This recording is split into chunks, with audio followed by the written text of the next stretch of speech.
now.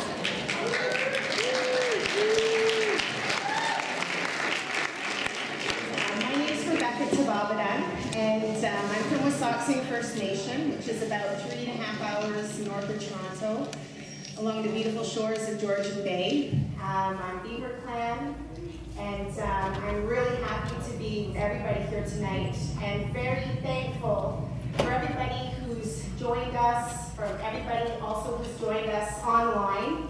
We've had an amazing day, and I want to thank people for coming back, and I want to thank all of our speakers who I'll be introducing shortly. I'd like to start by acknowledging our traditional territory that we're in right now, and that is of the Anishinaabe people and also the Haudenosaunee. This area, this place that we call Toronto, has long been a central place for Indigenous people for tens of thousands of years because of its abundance of food and life and beauty. And at the time of contact, it was the Mississaugas of the New Credit that were here. And so I'd like to acknowledge them as being the people of this land and to pay that respect as well. I'd like to also acknowledge tonight, we've dedicated this night's talk to two amazing warriors and leaders in our community. The first, his name is Rebeka Tabobondung, and he passed away on April 25th, 2012. He's of the Mokri Beck, and I have some words here that a friend gave to me to read. He will always be known, remembered for his love of the people, the land, and all his relations. We remember, honor today, his international work at the United Nations and his work toward environmental rights and economic stability. Randy also led the initiative to construct the Mokri Beck Eco Lodge in his community, forever, always remembered as a chief of all people. We give him honor and thanks to him. The other person we wanted to dedicate tonight to is John Hildack, also known as Splitting the Sky. He's a Haudenosaunee who was instrumental in the 1971 Attica prison revolt, Gustafson Lake, and also tried to make a citizen's arrest against George Bush.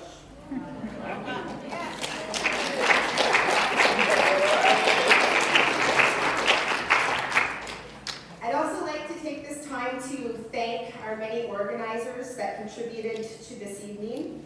I'd like to thank the Indigenous Sovereignty and Solidarity Network, the Indigenous Education Work here at U of T Network, and the Justina Barnicke Gallery based at Hart House here at U of T. Also to Idle No More Toronto, and all donations are going to be going towards Idle No More Toronto so that we can organize more events like this and more forums.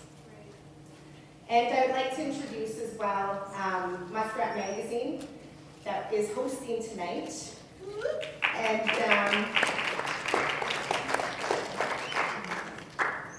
it's a significant time in the world. There's a new cycle that's beginning. The earth is changing. As we all know, we are also responsible for changing it. It's a time for a consciousness shift. And Idle No More is inviting people on Turtle Island and beyond to be part and to contribute to that shift. So for me as a publisher of Muskrat magazine, I believe that Muskrat is also contributing to that shift. We're an online Indigenous arts and culture magazine that profiles artists and critical commentary, defenders of the land, grounded in traditional ecological knowledge. And in case you guys are looking for the magazine, it's not out there, but I encourage everybody to pick up a postcard and to check it out. It's online. And I keep telling elders this and community members, it's online! They're always asking, when am I going to see this magazine? So we are working towards that. We're building that up to eventually come out with a print publication.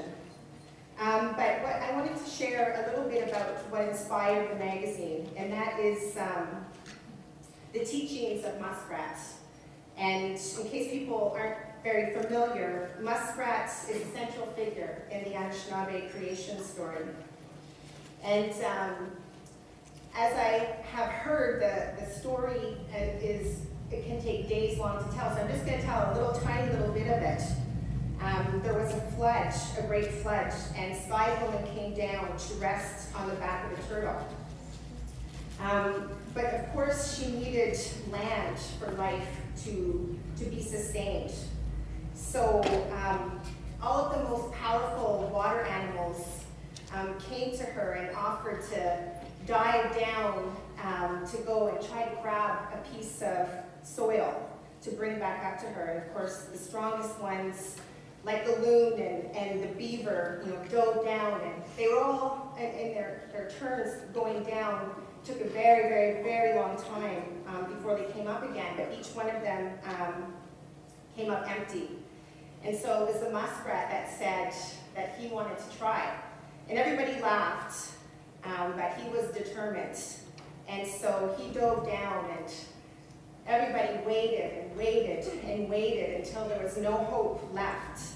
And then finally they noticed Muskrat's limp body rise and float to the top of the water.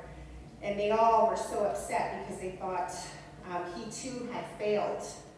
And so, but somebody noticed that his little paw was clutched tight, and they pulled him to the surface of the turtle and opened his hand, and he actually had the tiniest little grain of earth. And so Sky Woman took that grain and she danced with it, and she danced on the turtle's back. And the turtle grew and grew and grew. And so that's why we call this Turtle Island. And Muskrat teaches us to be humble. He teaches us to have courage, and that no matter what or how small or insignificant we may perceive ourselves to be, or others may perceive us to be, that we have the power to change the world. So tonight is about the spirit of the muskrat, changing and caring for the world and the land in a good way. So I'd like to introduce now our honored speakers who have traveled far to be here and that have a lot of experience and words to share with us tonight. We have Gabriel. She's well known to the public and was chosen by the people of the Longhouse and her community of Barnicke to be the spokesperson during the 1990 Oka crisis to protect the pines from the expansion of a 9-hole golf course in Oka. For the past 23 years, she has been a human rights advocate for the collective and individual rights of Indigenous people and has worked diligently to sensitize the public, academics, policing authorities, politicians on the history, culture, and identity of Indigenous people. She has made numerous public presentations on Indigenous rights and history to post-secondary institutions, conferences, including presentations to parliamentary and Senate committees, as well as Quebec's National Assembly on legislative amendments affecting the rights of Indigenous people in Canada.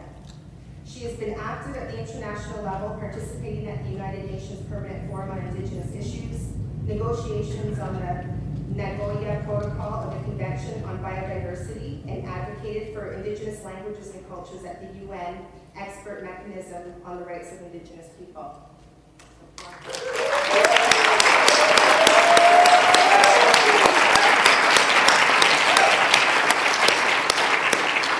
I'd also like to welcome Naomi Klein, who is an award-winning journalist, syndicated columnist, and author of the New York Times and #1 international bestseller, The Shock Doctrine, The Rise of Disaster Capitalism. It was published worldwide in 2007. The Shock Doctrine has been published in 30 languages and has over 1 million copies in print. It appeared on multiple best of year lists, including the New York Times Critics' Pick of the Year. Rachel Maddow called The Shock Doctrine the only book of the last few years in American publishing. This is a quote that I would describe as a mandatory must-read, end of quote. Naomi Klein's first book, No Logo, Taking Aim at the Brand Bullies, was also an international bestseller and translated into over 25 languages with more than 1 million copies in print.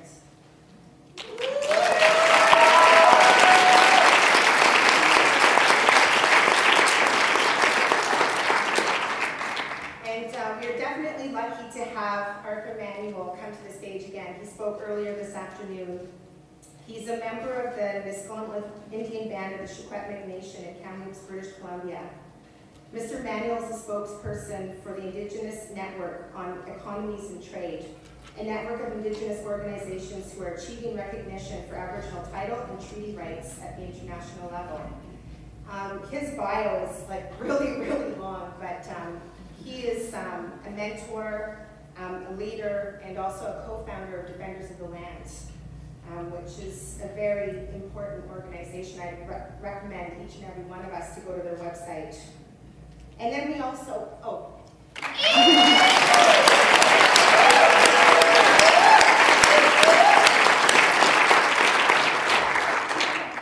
so we also have a special guest who will be Skyping in.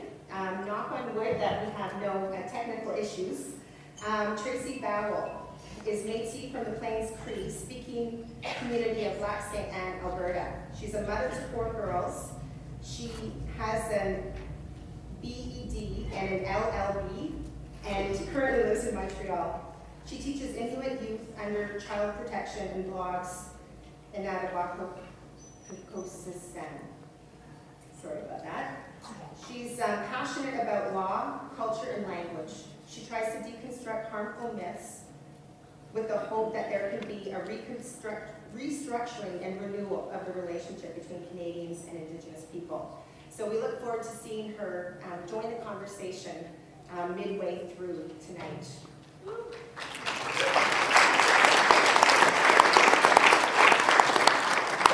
And last but certainly not least, I would like to introduce our moderator for this evening, who is Carla Robinson. Carla is a Canadian broadcast journalist and television host. Carla's goal as a storyteller has always been to enlighten, inspire, and bring the stories of Indigenous people to a diverse audience. Tapping into her years of experience working in the mainstream media, Carla is currently launching her own production company, Carla Robinson Media Productions.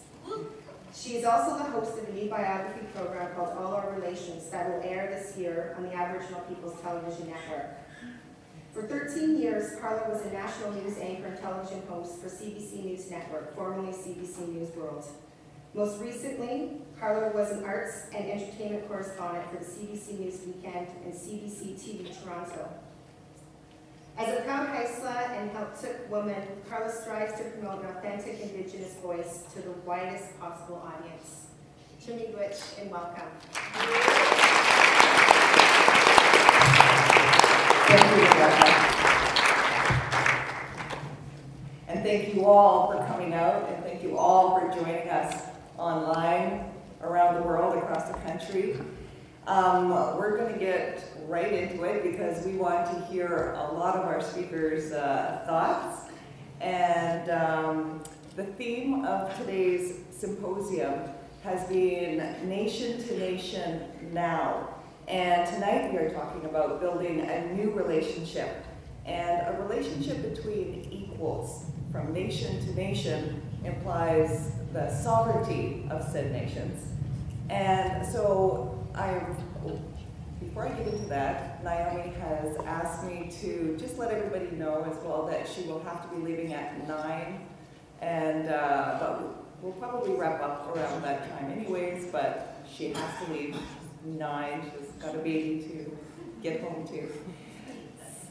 So my first question is going to be to Ellen and Art, and then my second question will be to Naomi. And the first question is, what does sovereignty mean to you, and how do Indigenous people in Canada achieve it? Real easy, long I think you have about around 10 minutes max to answer that question. But anyways, it is definitely sovereignty like as a word, an English word, I guess, that's sometimes used by Indigenous people to describe the 100%, I guess, relationship that Indigenous people have with their territory and their land. And different nations exercised it differently depending on where they're from. Some in terms of families, you know, having certain areas within their broad traditional territory to be able to take sustenance and exercise responsibility for their territories.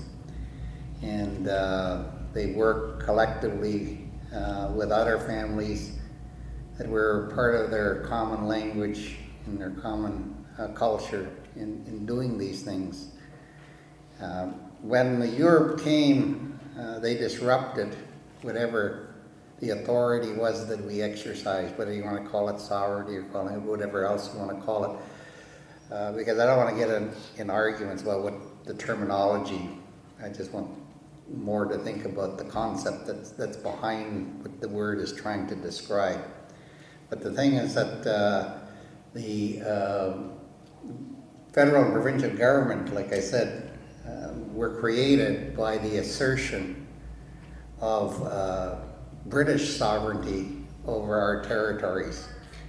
That's what they created, the federal government and the provincial governments.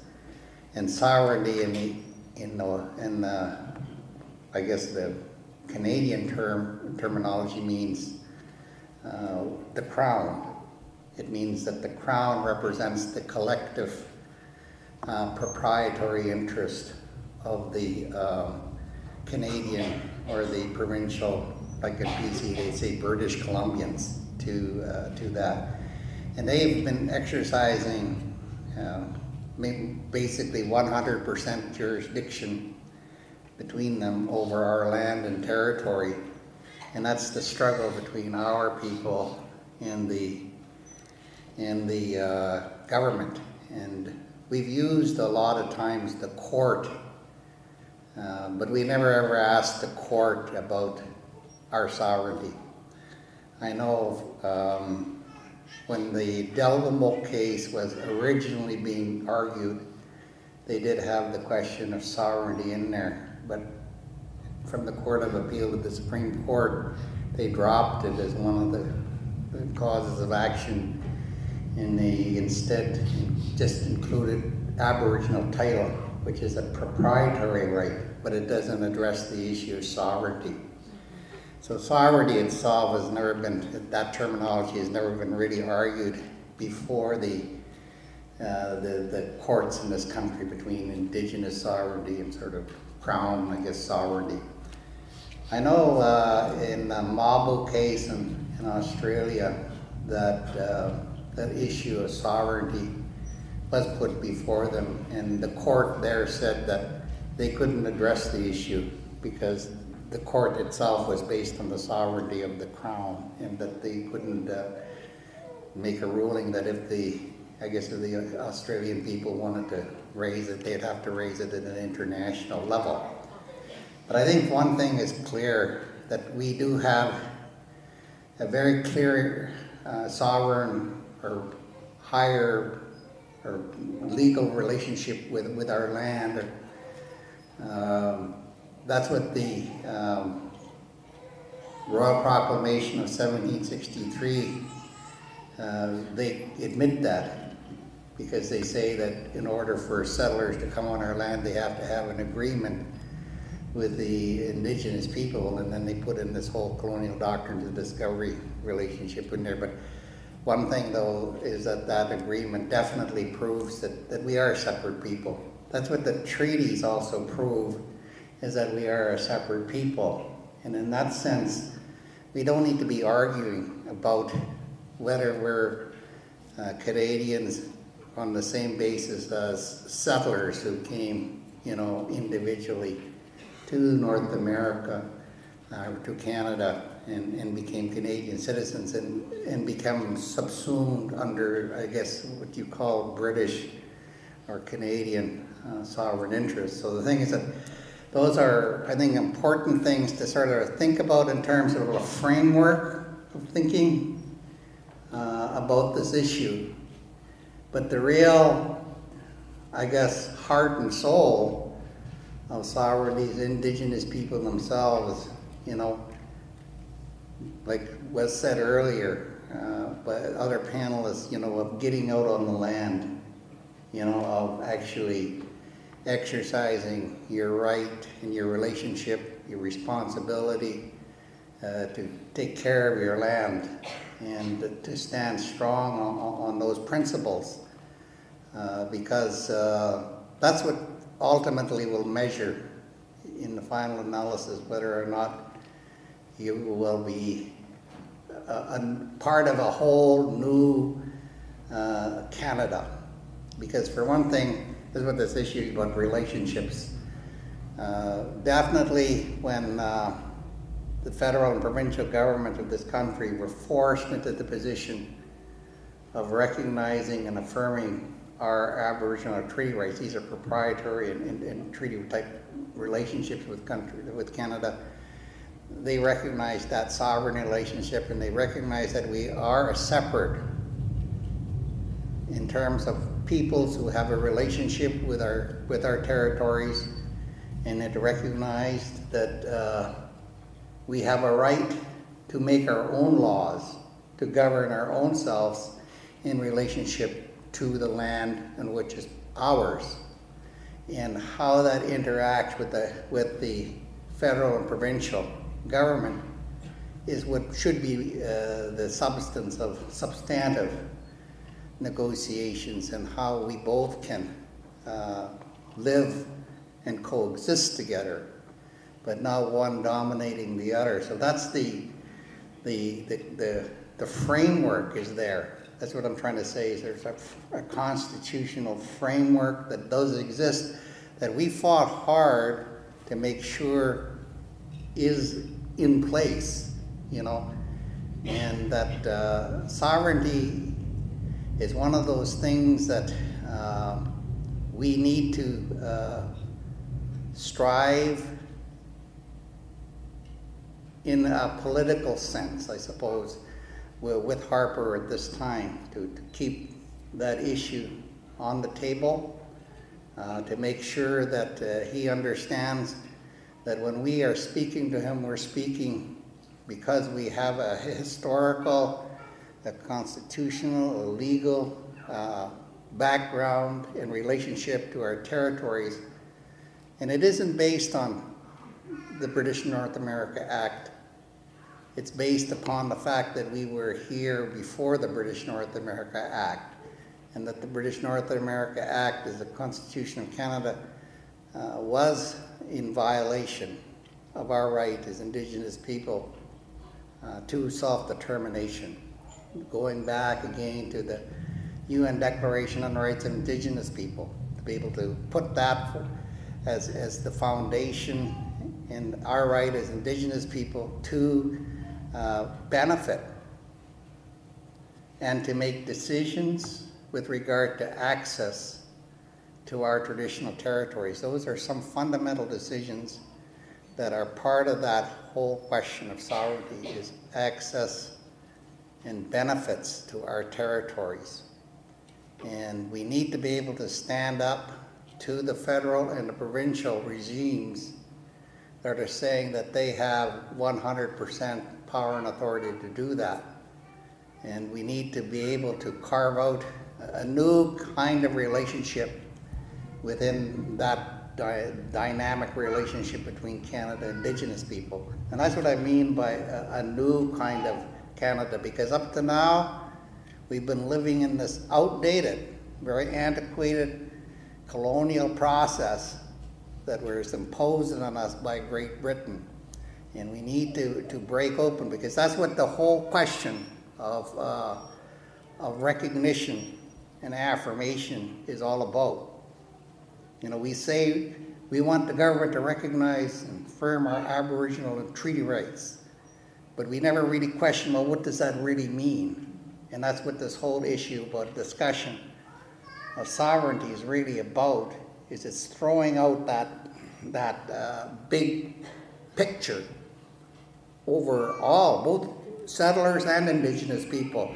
What does that mean in terms of a new Canada? Not an old Canada. The old Canada, 100% of the power mutually and exclusively belonged within the federal and provincial governments. No, that's the old, antiquated, outdated Canada. There's a new Canada that includes Indigenous people in terms of recognition, in terms of affirmation of our Aboriginal title, rights, and our treaty rights. And that's a rebuilding of a new dynamic, a new human relationship that's really needed. There's 370 million Indigenous people around the world.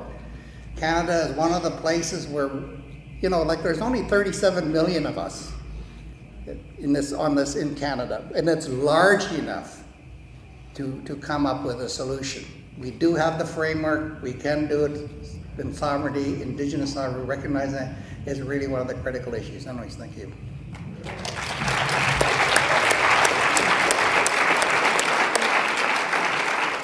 Thank you, Hart. And for those of you just joining us, I'm going to repeat the question for Ellen. What does sovereignty mean to you, and how do people, Indigenous people in Canada, achieve it?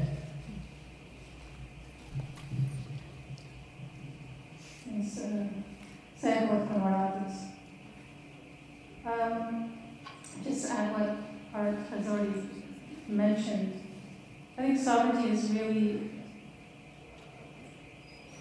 it's not an adequate word for what Indigenous people really mean when we say we're taking control over our own destiny. We're taking control over our own education, our cultural, our socioeconomic rights. We're getting access to our lands and resources without being criminalized, without the state coming down upon our people for asserting what we see as our sovereignty. We have our own citizenship, and within that, the definition of what is considered citizenship is not just having a bank card. It's what are you going to contribute back to your nation. It's really about all the people being on the same page. And when Europeans first came here, there was at least 1 million, 5 million Mohawks. And the reason why we were able to use the kind of consensus building in order to make decisions is because we had that clan system. We had women's councils, we had men's councils, and together they made decisions in regards to what is going to happen for the people. How are we going to be planting? Who's going to do what? And it was that balance that was there. And I say was, because that balance is not there now. That balance was attacked. The family unit was ruptured by the Indian residential school system. And it's all been about a land grab. And so in order to restore what we see as our sovereignty, and in order to stop tyrants like Harper, because I don't think it's possible to have a relationship with a tyrant who doesn't listen, is that we need Canadians to understand that if we stand up to protect the environment, we are the first line of defense for your betterment and well-being, and for your quality of life, and to understand what customary laws talk about. And that is our obligation. It's not just our right to sit here and to say, this is my land. We're sovereign and, pound our chests. It's really about what do you as an individual of your nation, a citizen of your nation, do to actually carry out your obligation as a citizen of your nation, as part of that obligation of our ancestral teachings. And so part of it is Satati ne sawana, konene katati, nene royana kanu, satstasera kunu rukwetsera kanu sakwenyes, skatne, aska azitawa wet nuni. Nene no hote, you wari hota, you kwayenas, kanu sahane yo saste, ona skatne, ayun wayote. That's what sovereignty is about. That's what sovereignty is about, is speaking your language too. That's a gift that nobody really talks about in regards to when we talk about our rights and the institutions that were attacked by colonialism. One of them was our languages. And I'm going to keep going back to the white paper policy and Pierre Elliott Trudeau and Jacques Chrétien. When you no longer speak your language and practice your customs, you have become assimilated. And I cannot emphasize enough the importance of language in regards to the self-determining rights of Indigenous peoples. Because self-determination means you understand who you are as a Homo person. You understand what your obligations are as a human being. And speaking your language, which is really difficult from where I live, in Quebec. Because in order to get a job that is really a good job outside of the community, you need to speak French. And so many people, like my parents' generations, we heard trilingual people. We had trilingual people. And sovereignty for me means, and if we're going to get it back, and I mean if we have that opportunity, it means understanding the traditional knowledge that is embedded in those languages that teach us how to protect and to nourish the biodiversity that exists. That relationship is not just amongst human beings. It's amongst the environment that we live on and depend on. It's amongst all our relations, taking care of those who cannot speak. It's understanding and approaching the ceremonies in your language. When we go pick medicines, we don't do it in English and French, I can tell you that. We do it in our languages. You cannot do your ceremonies in English or French, it's not the same. So, how do we achieve it? Well, let's get rid of the doctrine of discovery, which private property law and Canada's sovereignty is based upon. Let's get rid of the papal bulls. Let's undo this relationship that is based upon oppression, not upon an equal balance, not upon respect. The Turo Wampum talks about, these are two vessels traveling down a river. And in those vessels, a canoe, or whatever you want to call it, a kayak if you want, is your laws, your languages, your customs, your values, your beliefs. And neither one was supposed to interfere. Well, the Turo Wampum has been disturbed and upset. And in order for us to regain that sense of who we are as human beings with the right to self-determination, we need to restore those institutions that have been damaged. We need to bring back our children who have been taken into the child welfare system because people did not know how to parent when they came back from the Indian residential school. We need to bring back the education and Indian control over Indian education. The battle cry of the 70s means that we have apprenticeships in medicine, our traditional medicines. We have apprenticeships in learning the songs, in learning how to hunt, how to fish for the youth. That's what sovereignty is. It means a way of life.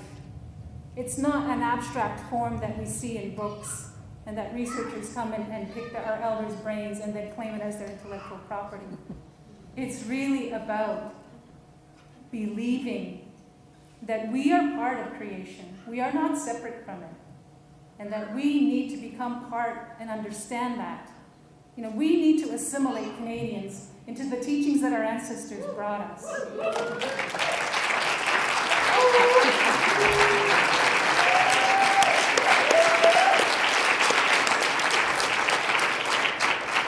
And I can tell you that it's going to be a gentler assimilation than what we've experienced.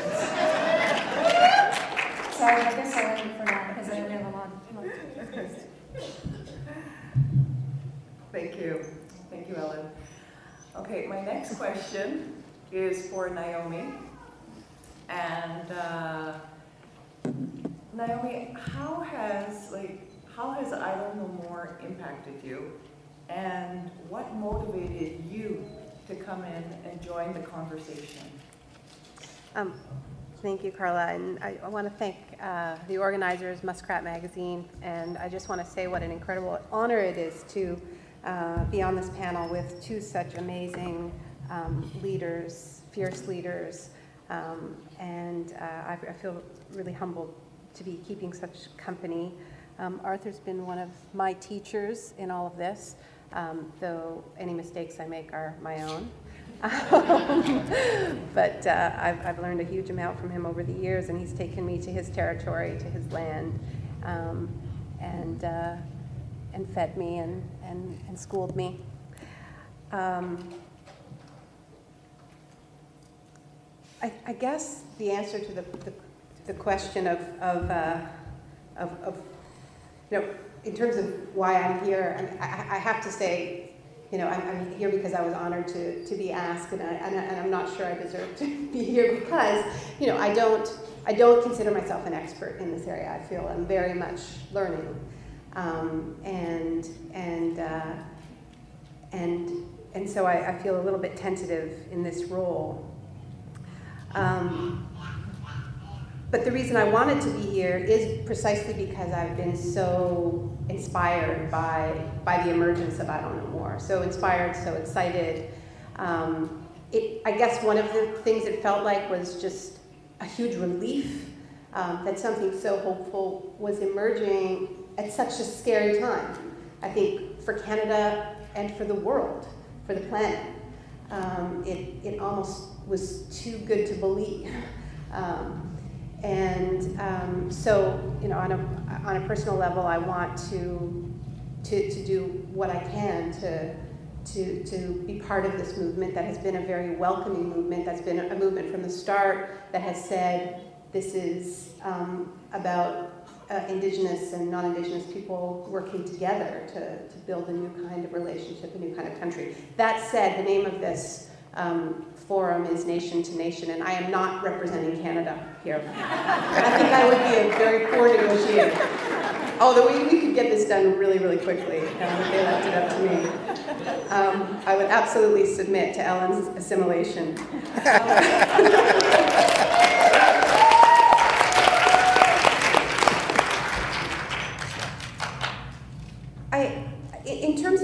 In terms of what motivated me to join this conversation, you know, a lot of things, but one of them has to do with the work that I've been doing for the past 5 years or so, which is around climate change, and really feeling the urgency of us needing to have this paradigm shift, this new narrative, because the old narrative is a suicidal narrative.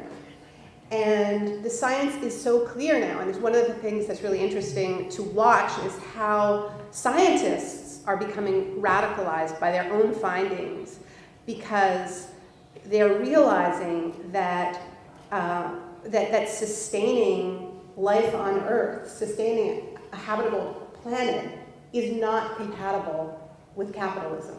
It just isn't. It's not compatible with an economy built on endless growth.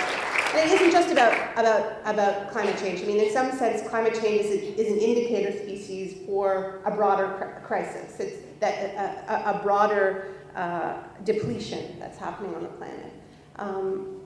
A broader maxing out of all the natural systems. Climate change is about the fact that we have overtaxed the atmosphere, but we've overtaxed the waters, and we've overtaxed the soil, we've overtaxed all of these systems. But yet, climate change puts us on this deadline, right? I mean, the science is so clear, and what it tells us is that we have till the end of the decade to actually get off fossil fuels, to really make this sort of U-turn. We don't have to get off them completely by the end of the decade, but we have to make a really, really good start. So I think that's our context. And in Canada, we are climate criminals. We have a problem here, you know, that it's not just that we're bad, we're the worst, right? We are going after the dirtiest source of energy that covers a territory the size of England, we have a government that wants to get it all, that is an adjunct of the oil and gas industry, as we've already heard. And that brings, I think, a really sacred responsibility to all Canadians to understand that we in some sense, we hold the future in our hands. It's not just us, but we have a very special responsibility because we are at the forefront of this doubling down on extreme energy. Here we are confronted with this evidence. We have to get off fossil fuels. And what are we doing? We're going after the absolute dirtiest possible fossil fuels imaginable. Tar sands are the epitome of this because it takes 3 times more carbon to produce a barrel than of tar sands oil than it does conventional oil. But the same could be said of the risks that are carried by fracking because it takes so much water, or mountaintop removal coal mining. Like all of this, it's demanding so much more of us. So we are at the forefront, and First Nations people living downstream from the tar sands in Fort Chip have led this incredible movement, right? It's been going on now for many years, and the mainstream environmental movement has really just gotten on board in the past 3 years. But there has been this amazing movement that I've been very honored to be a part of. So I feel like I have been part of this conversation, not in the context of I don't know more, but in the context of, I think, some of what has fed into this moment, which are these coalitions that have emerged, particularly around the pipelines. I've been living in BC for the past few years. It's where my family lives. And the coalitions that emerged to fight Northern Gateway and now Kinder Morgan are some of the most beautiful political coalitions I've ever seen. And the respect for First Nations sovereignty in BC, I would love to hear Arthur's perspective on this, but I think there has been a change in recent years where the capacity of the government, of the provincial government and the federal government to pit Native and non-Native interests against each other in some sort of zero-sum game battle have really fallen away, and more non-Native Canadians have come to understand that First Nations sovereignty is a gift. It's the last line of defense, but it's such a gift. And I guess my last point would just be, it's becoming more and more precious because of the broader economic context in which we are existing, which is the steamroller that is global capitalism, where everybody is being homogenized into this one single system under one single set of laws. I mean, that's been the trend that we've been in recent years, is extending rules beyond national borders, setting up the World Trade Organization, having free trade agreements, bringing everybody into this one regime. And what that means is that, what Art was talking about separateness, that those spaces of separateness that have a legal grounding are so important because it gives a place to fight from, right? Because I've been part of anti-corporate movements now for a long time, anti-capitalist movements, in Seattle and all the rest of it, right? But the problem with these movements has always been their transience. They didn't have anywhere to stand. They were rootless. So the analysis was good, but they were too easy to uproot, right? They're always like mirages. Occupy is the same. They're too easy to evict. So if you're trying to fight from within the system, and you're trying to fight from a position of rootlessness, you're never going to win. So that's why I feel like the coalitions that we're starting to articulate are so exciting and give me so much hope.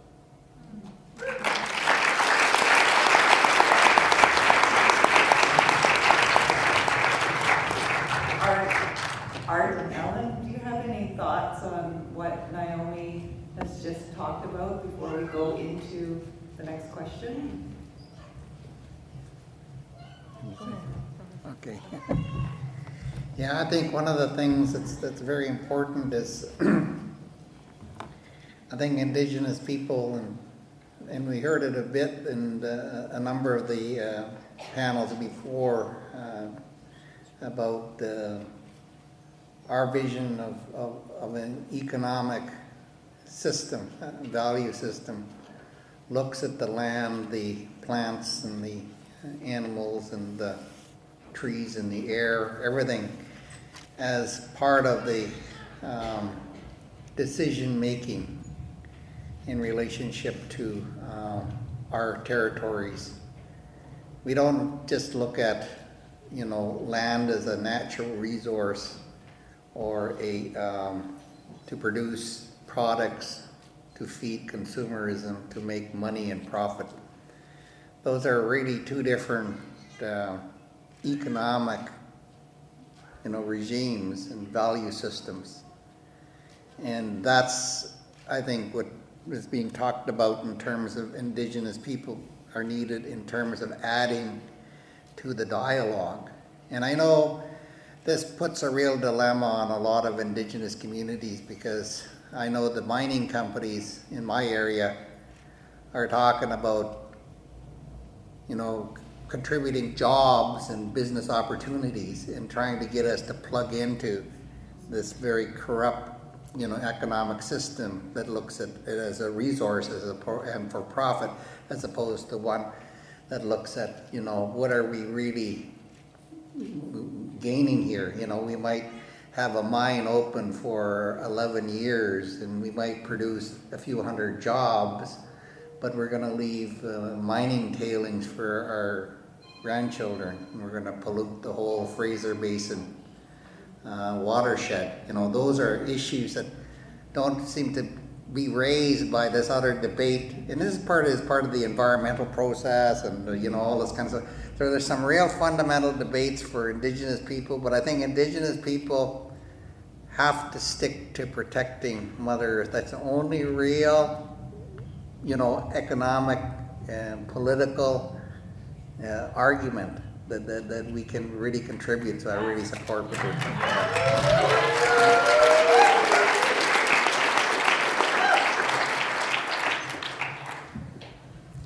Yeah, I think Naomi made some really wonderful comments. I think they just point the same way, otherwise there will be feedback. So just keep them pointing the same way. Okay. Yeah, I really appreciate your comments, Naomi, because it's, you know, I think of elders like the late Thomas Barnicke of the Hopi, who addressed the UN General Assembly many times and told them, you cannot continue destroying the earth the way you're doing it. It's not sustainable. And the last time he addressed them, you know, he mentioned, our goal is not political gain. It's not about getting more money. It's really about protecting the earth for you and your children and your grandchildren. And he said, you know, the time to change and to stop this snowball, I guess, in a sense, that's going down the hill was many years ago. And he said, the time now, and your responsibility as leaders, is to get your people prepared for what is coming. And so when we hear scientists talking about climate change, and people don't want to talk about global warming, but they're comfortable with climate change. We know that in climate change, the winds become stronger. The rains become heavier. It's almost like someone is pouring a bucket of water down upon us. When we see those signs that are around us, and we don't do anything to change the way we are living, then we are not very civilized and intelligent. And it's really that coalition, and I don't mean it to be facetious or anything, I mean it to be more in the sense that we see now Indigenous people uniting with environmentalists who used to put conditions on how they would support us. Mm-hmm. There was always conditions. You have to do this, this, and that. And meanwhile, the Indigenous peoples are the ones who are bearing the brunt of development. And so I'm really, really happy that this coalition of environmentalists and scientists are now getting moral values and ethics. But it seems, I don't mean that in any way, but it seems like, and I've said this many times, because you know we are the group of people in this world that have been researched and studied to death. So we know about this. But it's like all the research and scientific information can be given to people like Stephen Harper, and it's like, I don't care. I'm going to go live on the moon or Mars or somewhere else when you guys are all like scrambling for pure water. And to really change the way that we look at the earth and really change the way we look at how we live in a more humanitarian, kinder, and gentler way. And that's what I think this movement is going to bring, and hopefully bring, and continue that momentum.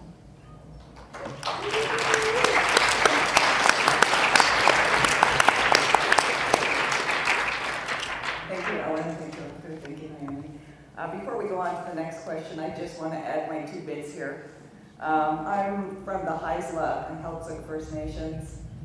The Haisla territory is where the terminal is proposed to be. I can tell you that there are a lot of Haisla and a lot of Heiltsuk people that are strongly opposed to having the Enbridge pipeline be built. We just got the Ulukan back after 10 years. The Ulukan came back to our territory, and it's a miracle. And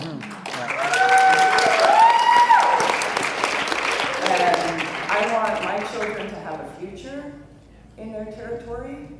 And I grew up in Kitimat in northern BC with a boom, bust cycle, where it was forestry, Eurocad, Ocelot, Methanex, where we put all our hopes and dreams into the next industry that was going to carry us through. The busts came. And we're thinking very short term, and the busts are going to come again. And even people in Kitimat are discovering that living in a boom cycle is not very good. It's dangerous for the women. It brings in a whole bunch of strangers that are just, they're just in there for temporary living and money, which actually brings me to my next question.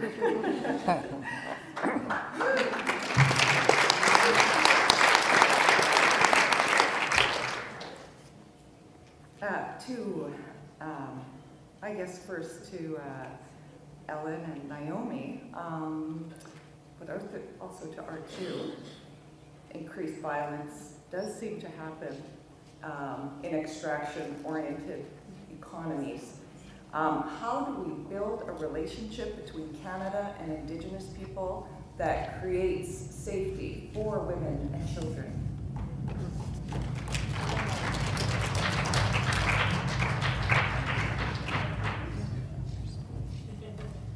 Well, I think one of the key issues is education.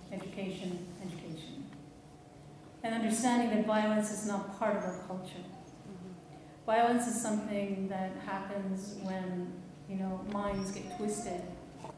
Violence is something that should not be acceptable anywhere.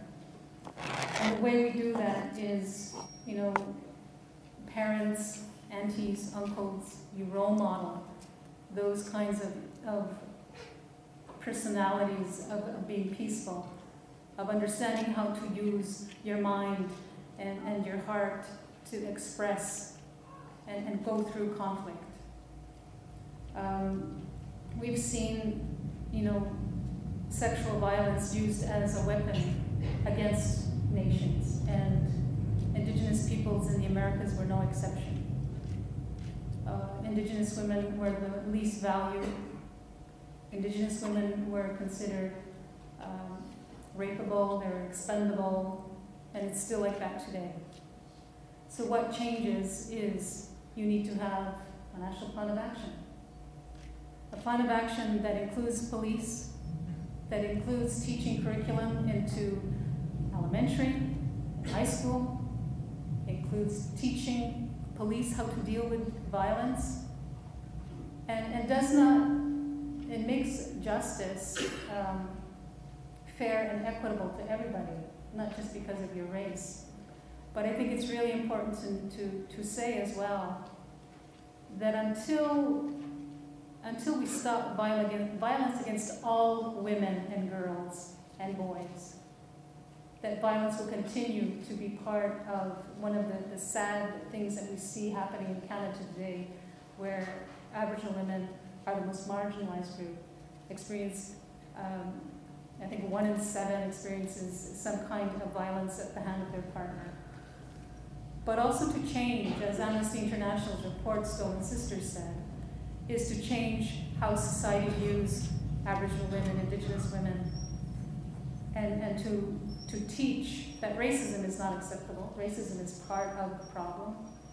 But also, you know, we don't lay enough blame, I guess is for lack of a better term, on the entertainment culture that we see.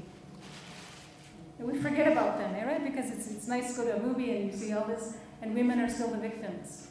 You know, feminism, I was a little girl when feminism was happening and women were burning their bras and all these kinds of things. And today when we look at it, and I know the trend is changing, but young women think that if you call yourself a feminist, you're a man-hater. For some reason. You know, you must be a lesbian then if you call yourself a feminist. But women do not have equal pay with their male counterparts. And it doesn't matter if you're Indigenous or not. You see that in universities like McGill. You see that with CEOs. But we have to change the culture that is in the globalized society that allows extractive industries to go into towns where there's only men. And then again, all these jobs creation that Harper announced in his budget, these are all job creations for men. They're not for women. So we need to remember that if there's a budget coming out, try to analyze what is for women and what is for men. But again, it's about education and educating for sure, not just police and judges who also need education, but politicians who are there and who make the decisions. And getting the men involved in this issue. We need more men to stand up and for their sisters. Because the violence comes a lot from men. Violence does come from women too. But if we're going to restore our places back as equals in decision-making processes and in the society, we also need the open-mindedness of our brothers to be there.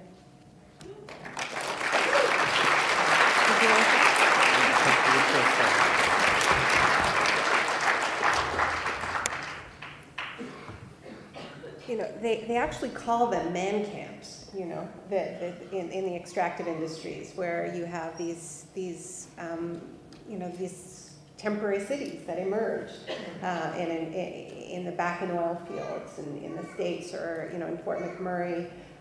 The gender ratios are completely out of whack, and yeah, they're called man camps. And you know, Leanne Simpson is here, the wonderful writer and activist, and we had a conversation. I hope some of you read the conversation that we had in Yes Magazine, and Rabble, it was published. But we talked a lot about extraction and this extractivist mindset, and I think we need to make connections between you know, what is going on in these places, like Fort McMurray or wherever the extractivist zone is, and what is the mindset of the lack of relationship. Leanne was saying extraction is a theft mindset. So is rape, right? It's taking without permission, it's taking without consent, it's taking without any reciprocity, right? So that's the way you're treating the land, and it's also the way you're treating bodies. And what we know is that the fastest way to clear land is to use sexual violence. And I think, you know, Canadians, more broadly speaking, understand that if you're talking about the Democratic Republic of the Congo and the role that mass rape plays in the Congo. It's to clear the land for mining. You know, this has been tracked, and you can see this all over the continent, all over Africa, where you have these spikes in rapes wherever you have a big, you know, resource grab. Because you break the community, you add shame, and people don't defend the land in the same way. They scatter. It's much easier to get resources out once you've introduced sexual shame. But that's not the story that we tell ourselves about the residential schools. We don't tell we talk about that violence without talking about what that violence served and how it benefited Canada and helped create Canada's wealth. So I think that as the Truth and Reconciliation Commission wraps up its work and we think about what kind of conversation that should start, I hope that that's a conversation that we can have, is not just what happened, but why it happened, what it served. Because I think that would be very healing for this country. The only other thing I would just add is that there's a pretty amazing phenomenon happening worldwide with women rising up against rape in ways, I don't remember in my lifetime, happening. The huge protests in India were just incredible, and so I think there is something in the air, and that needs, I think it is here as well, but it needs to get stronger.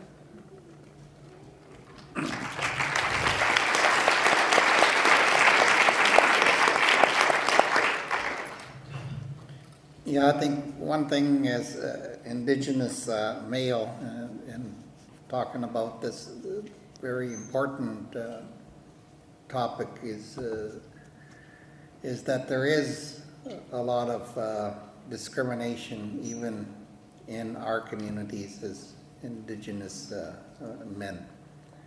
I see that a lot in just the treatment of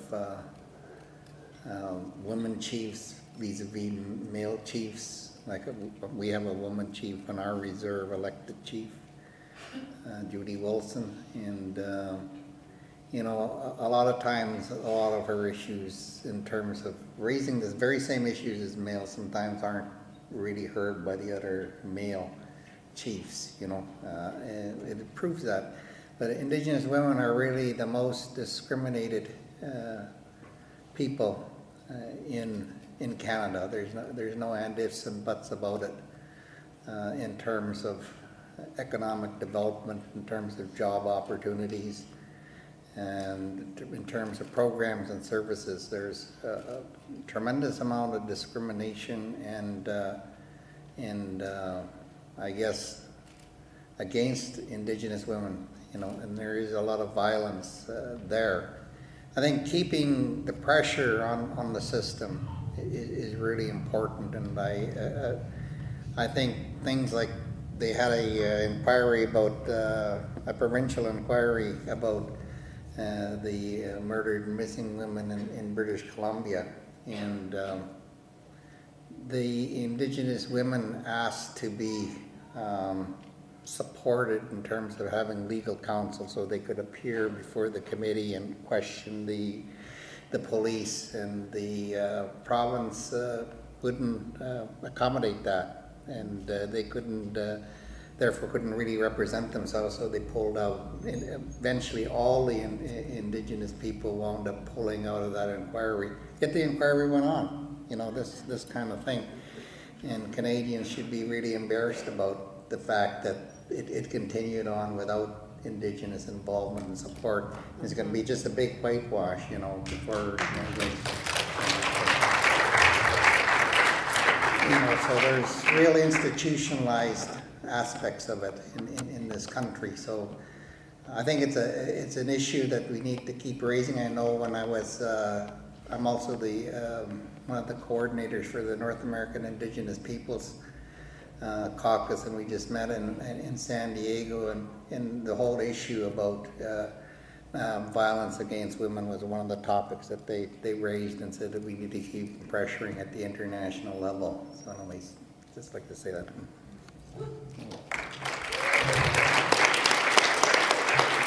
Thank you. We are going to go to Chelsea now. Chelsea Vowel is going to come online, I believe. We're just calling her up. I bet you should be chomping at the bit to get into a lot of the discussions that we've been having. I think she's been tweeting us all day. Yeah, I think she's just trying to come. And while we're waiting, I just want to share with you two little stories, or two experiences. I was almost a missing and murdered Aboriginal woman twice in my life. Once when I was going to Carleton University in Ottawa, a car full of young white men tried to abduct me. And I stood up to them, and thankfully a taxi driver came and helped me.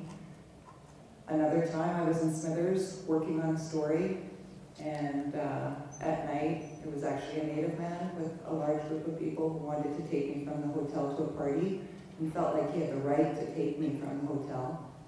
Thankfully I was a table full of non-Native truckers actually helped me out. So it's not just the dispossessed women. It's not just marginalized Aboriginal women who are being attacked. It's a lot of our sisters, and something does need to be done. So,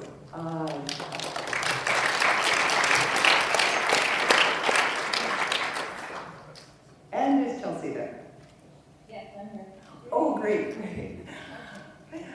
To bring you into the conversation, your latest blog was on what is happening in Indian country with all the bands being forced to sign agreements with non-derogation clauses.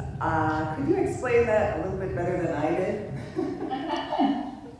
Okay, first, just let me introduce myself, please. Chelsea Vowel, Mantu Sagayane Kotenia, Ego âpihtawikosisân Eskolania, Newo Nifanstak Nitayan, Ego Niwiganan Monjalak Anots. So I'm from Lexington, Alberta, and for me, the audio is really going in and out. I'm hoping that you can hear me. I'm just going to work my face here. So the things that I was talking about recently on the blog came to my attention. A reporter had found out that some bands were receiving some altered contribution agreements. And these are annual agreements made with the federal government. They basically lay out the funding for each band every year. And it's something that has to come around during the fiscal part of the year. And what was being discovered is that some of the appendixes of these agreements, I'm going to take this out so I can't hear myself here. Some of the appendixes of the agreement had some interesting clauses in it. They were asking some bands to agree to omnibus legislation. They were taking clauses that are related to Bill C-27, which is the First Nation Financial Transparency.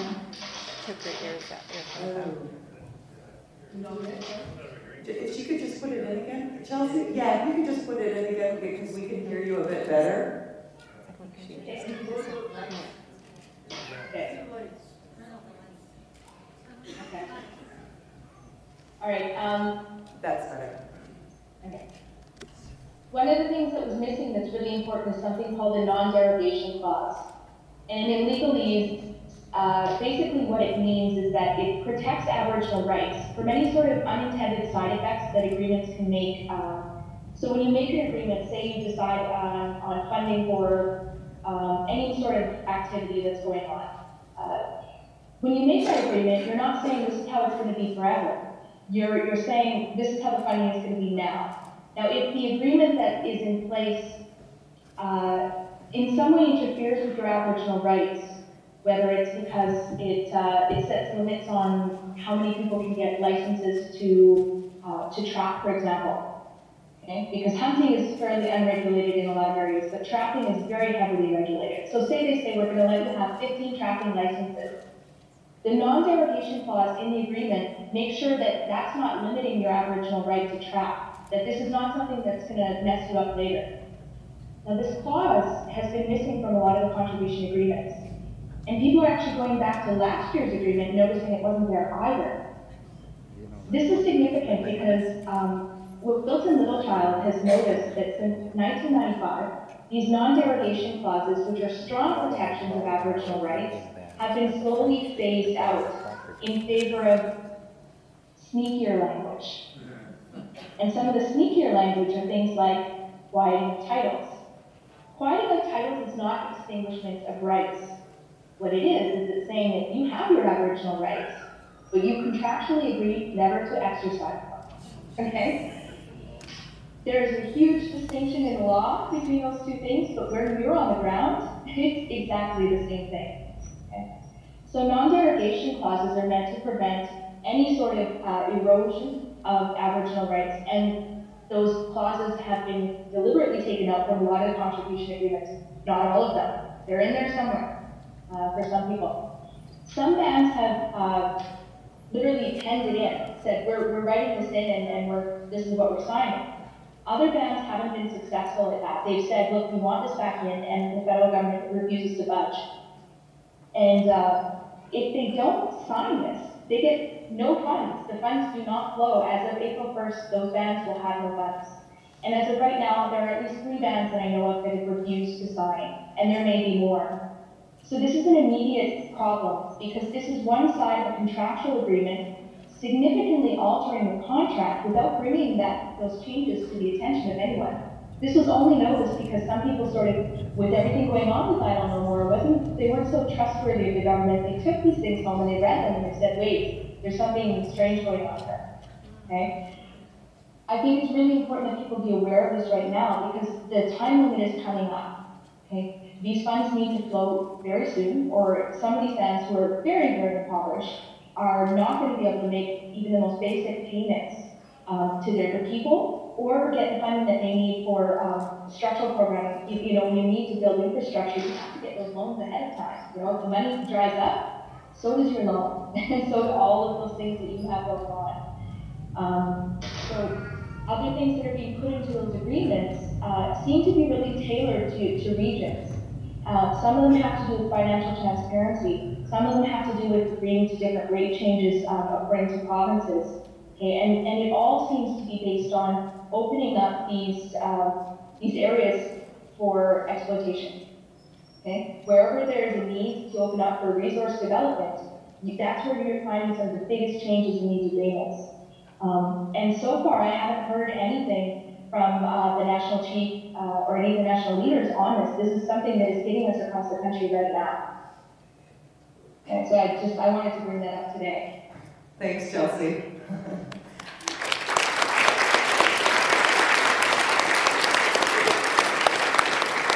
We're going to hear about this from our panelists here too, starting with Ellen, your thoughts on what's happening.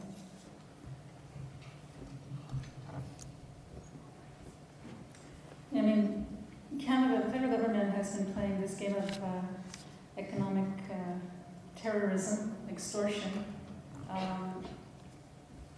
for many, many moons. So it's no surprise, especially considering the China trade agreement that Canada recently signed, that it's so ridiculous regarding the fact that if anybody stands in the way, China has a right to sue. So we have these bands who depend on their financial agreements. And the thing is, the money that comes to our communities, that's our money. That's our money from a trust fund that was created in the late 1800s, 1880, something like this, where Canada decided to take upon itself the fiduciary responsibility of handling those monies. And originally, a lot of our agreements came from Minerals and Resources Department within Canada. So now we see that Canada is, especially this government, is flaunting its disrespect to Indigenous people's rights, is flaunting the fact that it does not respect or recognize that the rule of law applies to them, and is using this kind of extortion on the communities who are already strapped. If we listen to and read what the former Auditor General Sheila Fraser wrote, just for education alone, it would take at least, 26 years for community schools to catch up with the kind of education that exists in the rest of Canadian schools. We look at what's going on in social services, and we see what we have as our land base shrink every single year. Because while so-called land claims negotiations, and land claims, I totally disagree with that, go on, third-party interests can continue while land negotiations go on. And so this is no surprise. But the problem is, we need strong leaders to say no. We need the band counselors to really understand what it means to stand up for your rights and have the courage to do so. And if, as Chelsea mentioned, if they were all to unite together and say, this is ridiculous, this goes against our rights, it violates our rights as self-determining peoples. And this money belongs to us anyways.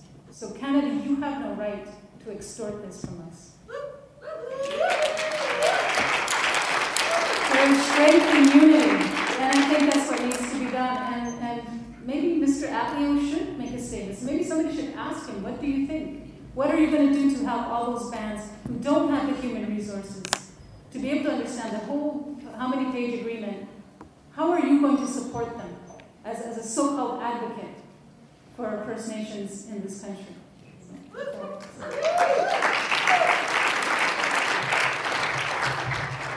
Yeah, I'd just like to say that what Harper's playing is he who pays the piper calls the tune, and that's what he's saying to Indian bands across this country. Because those people who don't know what a contribution agreement, that's the agreement that the Department of Indian Affairs signs with the different Indian bands every year. Like our Indian Reserve, Nisqually, gets about around 6.5 million a year, 7 million a year, and it's under a contribution agreement. And we've always been susceptible to political pressure by the government when we accept those monies under the auspices of these contribution agreements under the Department of Indian Affairs under Section 9124. I think what we need to do is reverse the tables on the government, because actually the government owes us more money than they sort of contribute through these contribution agreements. And what they're trying to say is that through these agreements, what they're trying to do is get transparency and accountability from Indigenous people, and try to say that we're kind of crooks and we're misspending so-called taxpayers' dollars.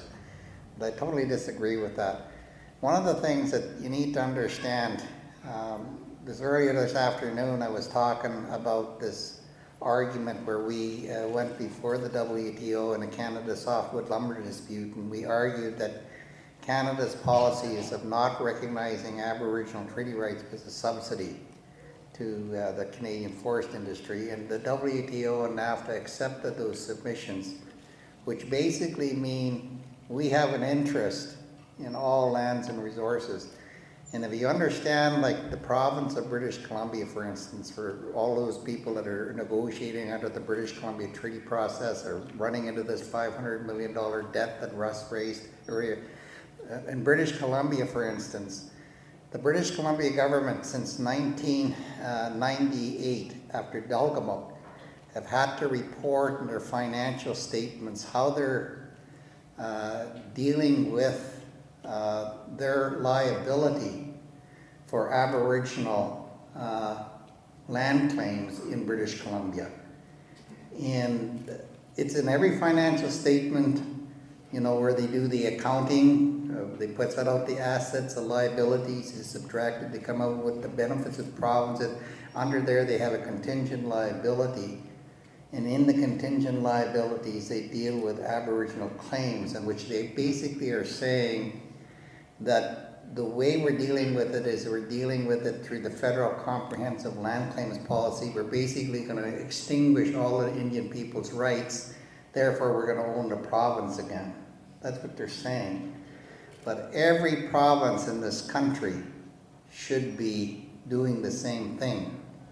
But the people who you should complain to isn't the government themselves. Because I know a lot of our Indian chiefs, they'll go and tell Harper about, or the Mulroney or Trudeau, that they're stealing our land. And, you know, obviously they're laughing because they are stealing our land, and we're telling the thief that he's stealing our land. You know, you can't be more funnier than, than Bozo the Clown doing that. The people who you're supposed to be telling this to is Standard & Poor's. You're supposed to be telling it to the credit rating agencies. Because what those credit rating agencies are doing is giving Canada a AAA credit rating, or the province of British Columbia, a AAA credit rating. based upon the fact that they control economically our Aboriginal and treaty territories. That's what they're saying. And, you know, Indigenous people need to realize that you need to go tell the proper people.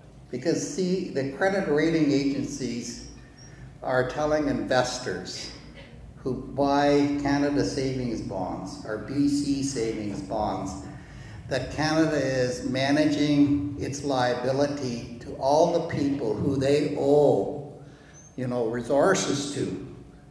And they're managing it properly. But they're not. The biggest risk in this country for this government and all governments is their liability to Indigenous people for not recognizing our Aboriginal and treaty rights. And if you go to the credit rating agencies and you tell them, because they just have an office down here on Bay Street down here, you tell them that they're not accounting properly, and they'll get nervous because what do you call that movie, Inside Job, or whatever that movie was? They were being accused of not telling investors before the 2008, and so they're nervous. So they have to tell on Canada, and they're the guys that took down the credit rating agency of the United States, you know? And so you need to understand that there are other tools that you can use to deal with financial accountability, and then you can just throw out this damn contribution agreement, because we shouldn't be getting money under Section 9124 as a contribution agreement, like a welfare recipient that has to sign on the dotted line simply because the government wants to make you. No, we should be getting our resources because of recognition and affirmation of our Aboriginal treaty rights under Section 35, and we should be deciding what we're doing with that resources.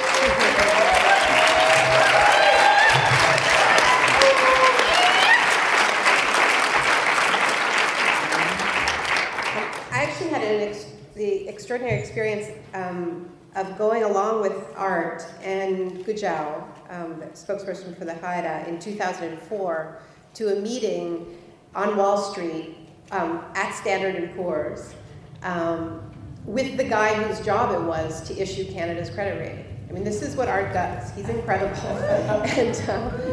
and you know, got the meeting and brought all the documents, all the court cases, you know, all the writs, and presented it to this guy and said, you know, Canada is not AAA. Canada is carrying these debts and they're unacknowledged.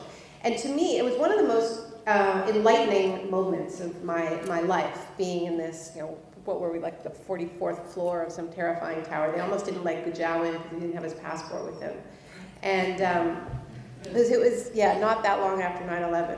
And he heard them out. I was just listening. And he nodded, and he said, we know, we follow this. We don't think, I mean, I forget exactly how he put it, but he said, we don't think it's a risk. He didn't argue on any of the points. Basically what he was saying is, you have the law on your side, but you don't have power. Right? And so that to me is very important for us to understand. You know, this is about, I don't know more, what the next phase of this movement is.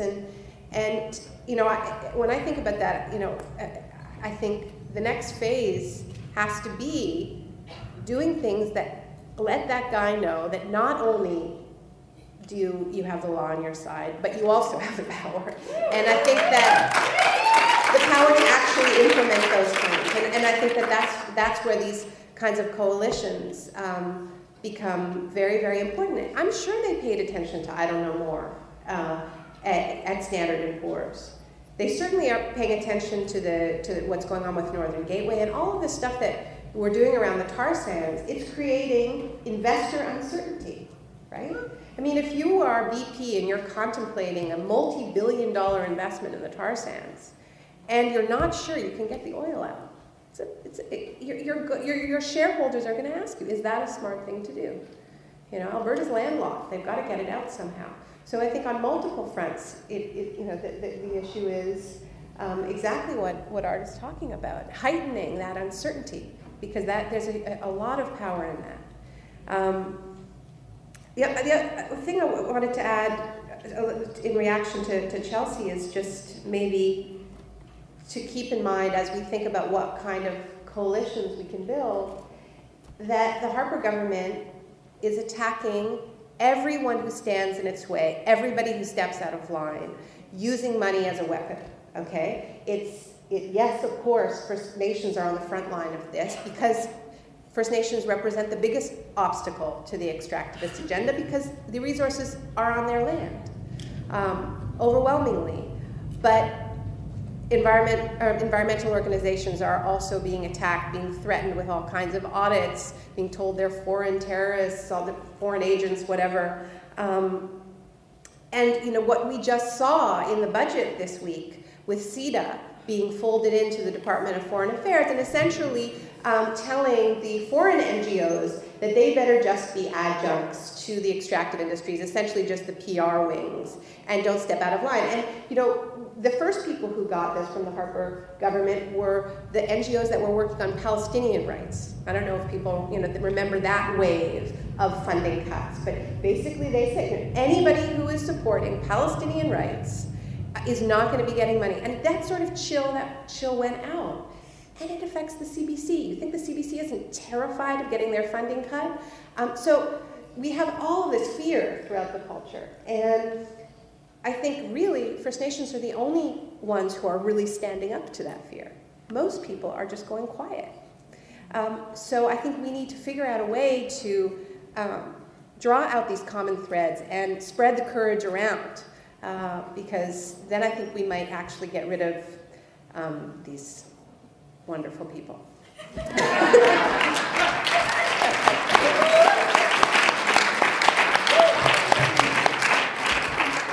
All right, and that brings us into the next phase, and I'm going to start this question off with Chelsea.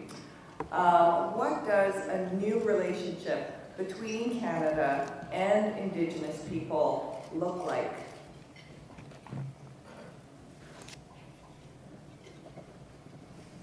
What we have to get over is defining everything that we do according to the terminology that is used by Canada. And so for me, that really goes down to language. All right? Indigenous people in Canada have been raised our entire lives within the Canadian system. Kindergarten through to however many years of university you might be lucky enough to have. Okay? So we've studied our entire lives a system that we're very familiar with. It excludes us in many, many ways, but we understand it. And the same is not true of Canadians. They don't understand us in anywhere near the same depth. And I think that one of the ways that we can make that happen is ceasing to translate everything into terms that Canadians understand. Because when we do that, we actually strip away the worldview that comes with the language. So, for example, instead of always talking, and I come back to the law a lot, because when I was young and idealistic not so long ago, I studied the law with the hope that I was going to learn something that was going to help Indigenous people. Because I thought that with all the wonderful court cases coming out and stuff like that things were getting better. And instead what I discovered that all things are not getting better, they're actually getting worse, they're just getting harder to understand. And we fit ourselves into these systems, we learn a specialized vocabulary, and we still get lost in it, okay? Let's take that away. Let's stop talking about the honor of the crown. Let's stop talking about duty to consult. Let's stop talking about sui generis and all these terms that they come up to box us in. Let's talk about milk matsuit. What is the good life for us? What principles underlie that? What about the âpihtawikosisân?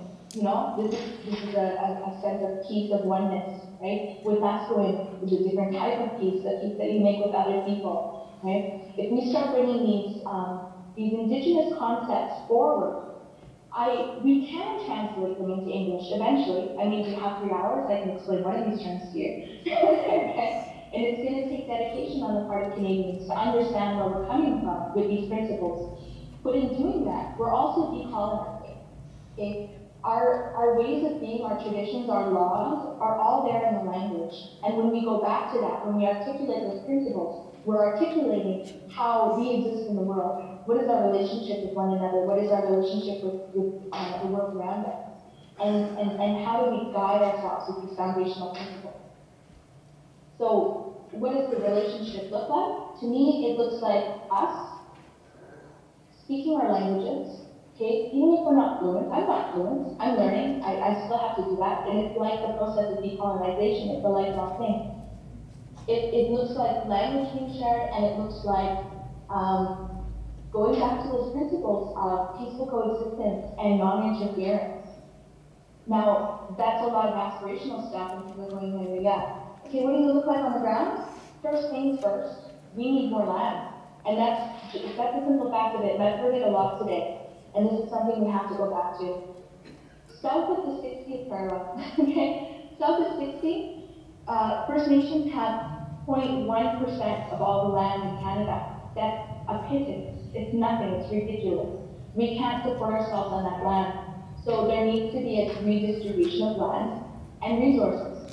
And I know that scares a lot of people, because it sounds like a balkanization. Oh no, we're going to have these tiny little First Nations cities all over the place, okay? But that's not what we're looking at.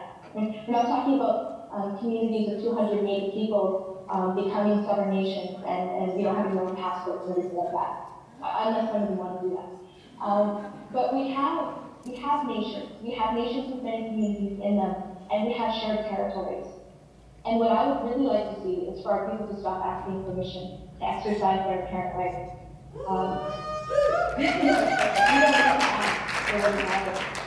And what really inspires me is when I see this happening, when I see people asserting their rights. Listigos they went and they made their own fisheries law, and they've been running one of the most successful fisheries in the country. Okay? They didn't ask to do that, they just did it. And earlier today we saw Erin talking about how the Haudenosaunee are taking things into their own hands, and they're saying, okay, we're gonna guide this process, and we're gonna do it in a principled way that follows our traditions and our laws. And if you want to have a relationship with us, you're gonna have to respect that. And it's a scary thing to do. But I think that when we go back to our language, when we go back to our land, when we understand those principles, those things come out. We understand our relationship with the land. Let's, for example, let's take back jurisdiction over the environment. Okay, because Canada is doing a crap job. So let's take it back, and this is not, I'm not talking about violence. Okay, I'm talking about us. We're not out there burning things down. We're out there protecting what sustains us. We're out there with our families, our elders, our youth, and we're not wanting to put them in danger. This is not violence. This is not about violence. And so I want to see more Canadians joining with us in that, because all of us have a responsibility to protect the land, because it's what sustains us, whether we live in the city or we're rural. Okay? We can't get away from that dependency. So I see a lot of changes. I see a land redistribution. I see us not asking for permission. Okay? And I see Canadians trying to learn more about us for once, and not having all of concepts translated constantly into non-compatible Eurocentric concepts.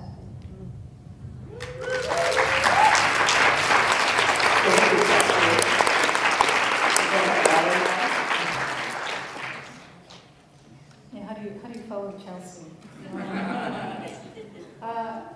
When I hear the term decolonization, I always think of the decolonizing amongst ourselves and bringing back and restoring those relationships we have amongst ourselves, because we cannot have a peaceful coexistence with Canadians if we don't have a peaceful coexistence amongst ourselves.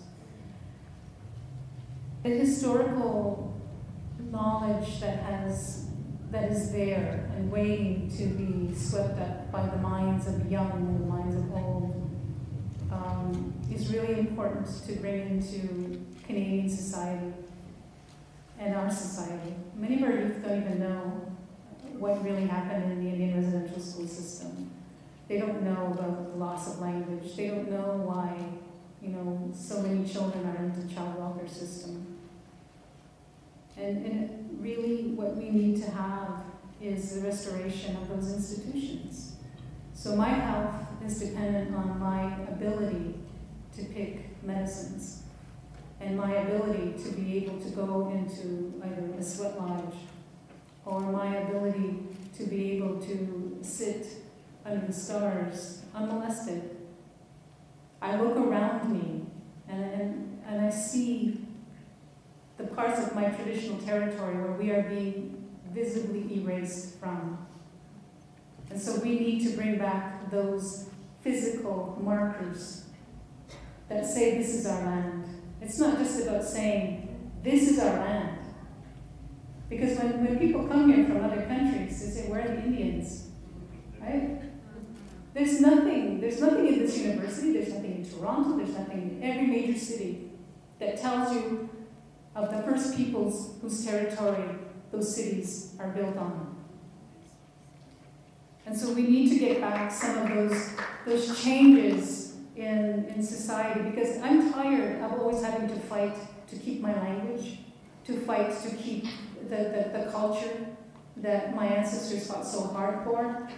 I'm tired of that. I would just love not to have to worry about that, just for one day, one moment in my life, where I know that the art and the music and the songs that we hear in ceremony, that the things we use to respect the land and to make sure that the next year's harvest will be just as bountiful as this year, that the things that make us Okwamoe people are nurtured, that we don't have to have this kind of let's get funding for this and project money for that.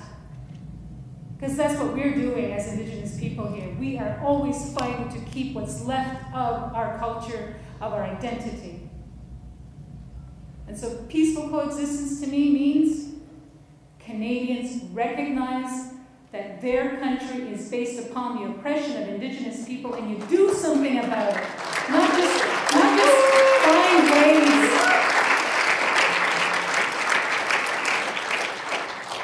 Not just find ways to get us the money, but you know, cherish the Indigenous people that are on this planet. Because what we have, that diversity, enriches Canadian society. It enriches the global society. And it is dangerous for us to assert our sovereignty. It is dangerous. We don't have that luxury of saying, this is our land and we're going to go protect it from the loggers or from the miners. When we go out and we do blockades, we do so knowing that it's a threat to our safety. And I dream of that day where our people don't have to do that anymore. That we live in a society that loves us, that respects us, and cherishes who we are as human beings. And to me, that means major changes in the relationship, a major change in attitude, getting rid of colonization and the assimilation policies that we are forced to live under every single freaking second of our lives. I am tired of that.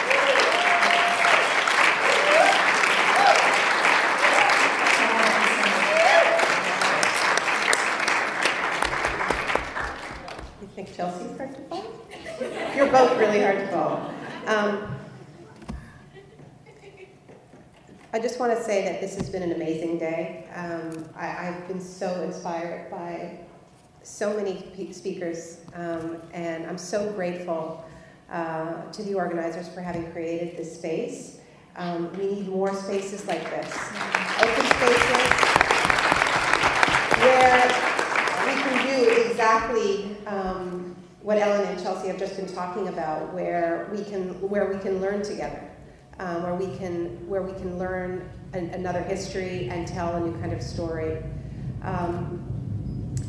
I think on a practical level, one of the things that I hope to see in the next coming months, we heard the previous panel was talking about the plans for defenders of the land, and I don't know, more coming together. There's probably going to be some direct action this summer, this spring. And representing Canada in this discussion, I would like to say that we need to be very aware of precisely the types of risks that Ellen is talking about and do what we can to share those risks. And some of that will mean people going out on the land, and some of that will mean people doing jail solidarity and media work here in Toronto, and linking up with people who are already doing that type of solidarity work. Sherry Pasternak was talking about different organizations that people can plug into doing solidarity with Barrier Lake, with different communities. So we need to do that homework, link in. There's already an existing infrastructure. These ideas were not just invented. The hope is that it can get a lot bigger and a lot stronger in the near future. I think we are at a really pivotal moment. Maybe it always feels that way, but you know, I think it was Sheila earlier talking about the story that Canadians tell themselves about Canadian goodness and multiculturalism and all the wonderful things that we lie to ourselves about. And what a barrier that's been to real solidarity. And I think if we can thank Harper for anything, it's that he's taken the mask off Canada for a lot of people. And I think it's getting harder and harder for non-natives to tell themselves that story about Canada. Maybe they're romanticizing another era, but at least they know that now this government cannot be trusted. And I think one of the big mistakes that non-natives have made is delegating our side of the treaty relationship to the experts. And part of it has to do with the complexity that Chelsea was talking about, that language. It's very arcane. It's arcane to everybody. And it's shut out the vast majority of people from the discussion. And that's been part of what has allowed that delegation to take place. We'll leave it to the experts. They're negotiating in a hotel somewhere, or they'll come out when they're done. When you're dealing with the Harper government, I think everybody knows they cannot be trusted. There is no good faith that you can project onto this government. So I think this combination of the unmasking of Canada and the inability to project goodwill onto the negotiations means that there is a moment now where another story can be told about what this country is. And it's going to have a lot of pain in it, but I think that it also is our only hope. And by our, I mean everybody, because our civilizational story about our ability to dominate nature and about the infiniteness of the natural world is crashing all around us. We, and here I'm talking in the settler we don't have another story to replace that. So we know our old stories don't work. But we are afraid of the implications of that because we don't, you know, people are terrified of being storyless, understandably. We are people of stories. So that process that this room represents, that I Don't Know More has opened up, that is why it's so exciting, because we now have a space. We now have the potential to realize that it's not the end of the world. It's the end of this world, and another world is opening up. Thank you.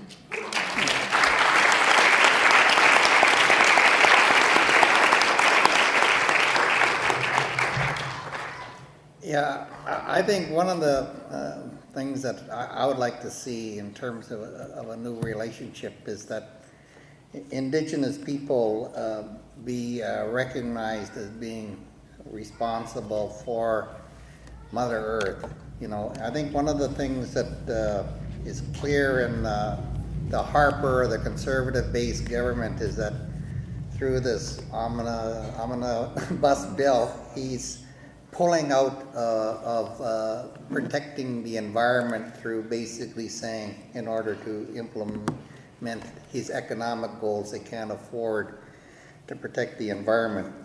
And I think that's the wrong direction for any government to go.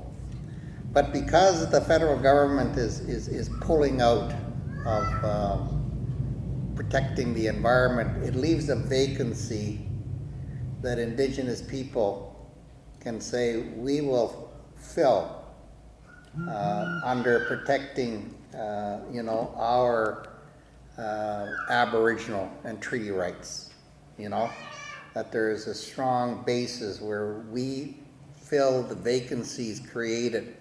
And I'm saying this in a constitutional sense, that if the 91 and 92 governments, the federal provincial governments, are going to fail in protecting the salmon, in terms of protecting the air or protecting the trees, and they're going to pull back, and they're doing that. They're cutting back on programs and services in that direction.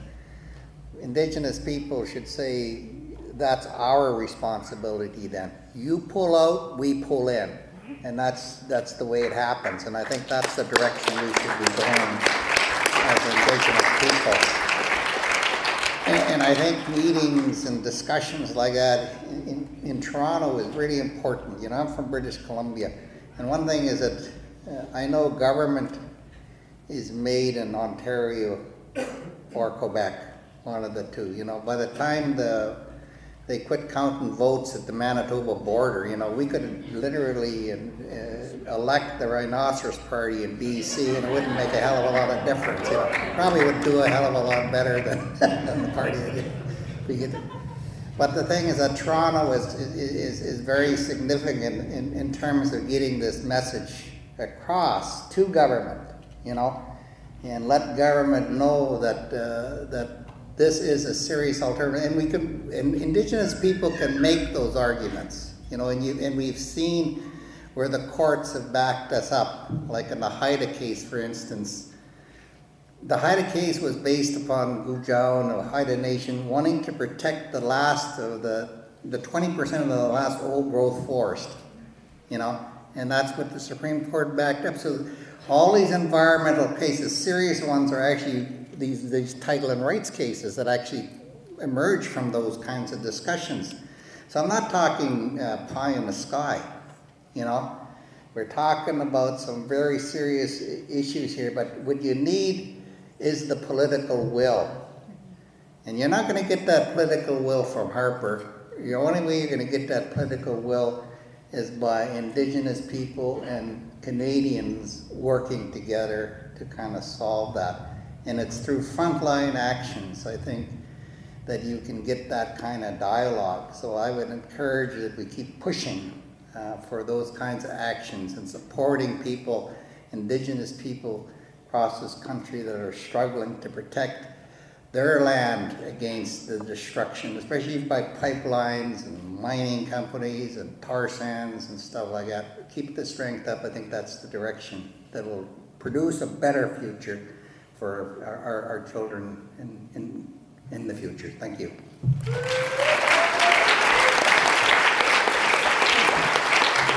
we go to the next question, I just want to throw another 2 bits in. And it's just that what Ellen was saying about you know, having a good relationship.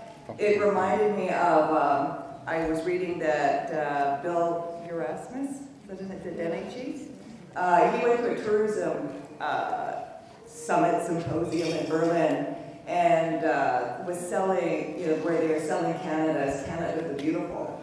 And he exposed them as not being truthful. And what Canada has in its beauty and its land, and you know, he wrote a beautiful letter. But it reminded me too of when I was in Hawaii, and I was watching the news, and all the children learn Hawaiian. Even the non-native children learn Hawaiian. And the government it encourages the people to just support, you know, Hawaiian culture because it's important to their tourism industry, you know. And so why don't we get off this boom and bust cycle and realize that we have a treasure that is quickly disappearing from around the world, natural beauty, and embrace it, and embrace the people who understand that beauty the most. You know, where we can speak our languages and have all our neighbors speak our language. You know, and it is possible. It just takes a change of mindset. So I just wanted to throw that in too. going to skip out everybody. I think we're going to take a few more questions from online and the audience, but I just want to thank everyone and everybody stay and thank you so much, Naomi, for joining us.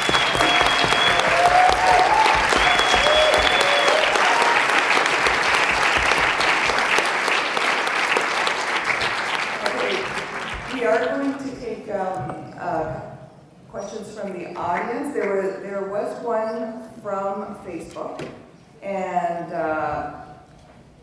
it's Indigenous people in the South are shifting the balance of power in many ways and are having an impact internationally. What can we learn from what the Indigenous people in Latin America are doing? So, would you like to start, Ellen, or should we go to Chelsea? Okay.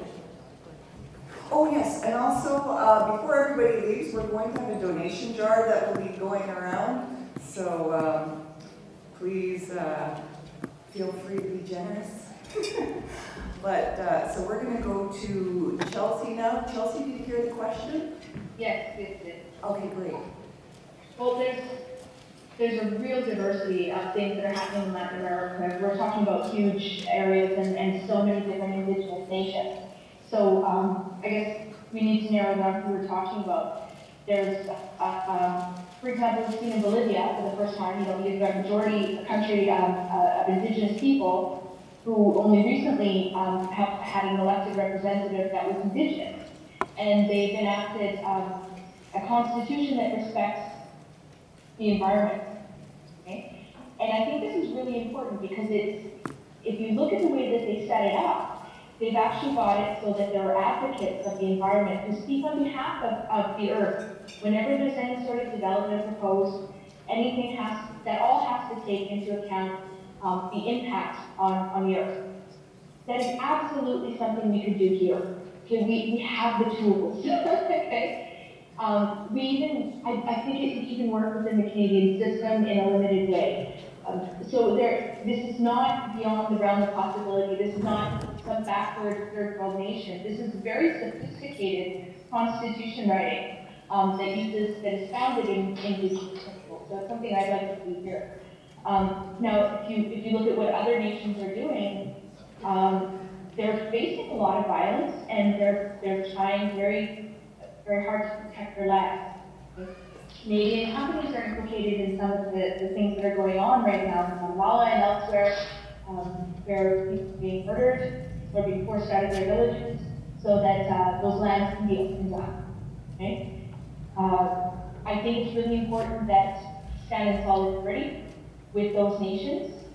I think that the Canadians know what their resource companies are doing in other countries as well as in Canada. Okay?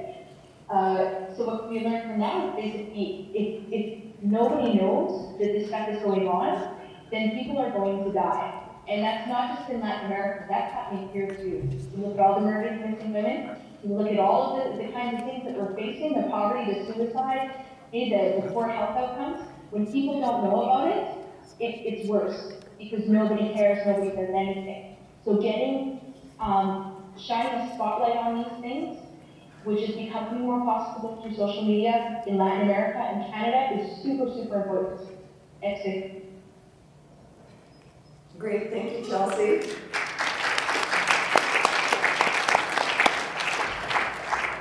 Ellen and Art thought you did an excellent job answering that question, so they're willing to go straight to the questions on the floor. So.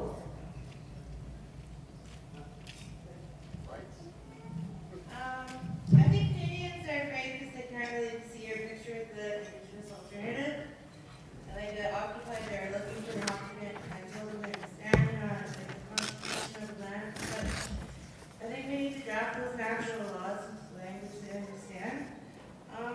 But I have a question for you based on economy. So if we need to see the alternate to capitalist society, to teach and show and share and research in the Indigenous economy, which were animated internationally for centuries, I wonder if you could draw that picture for us. Like, what would that look like in terms of international trade and Indigenous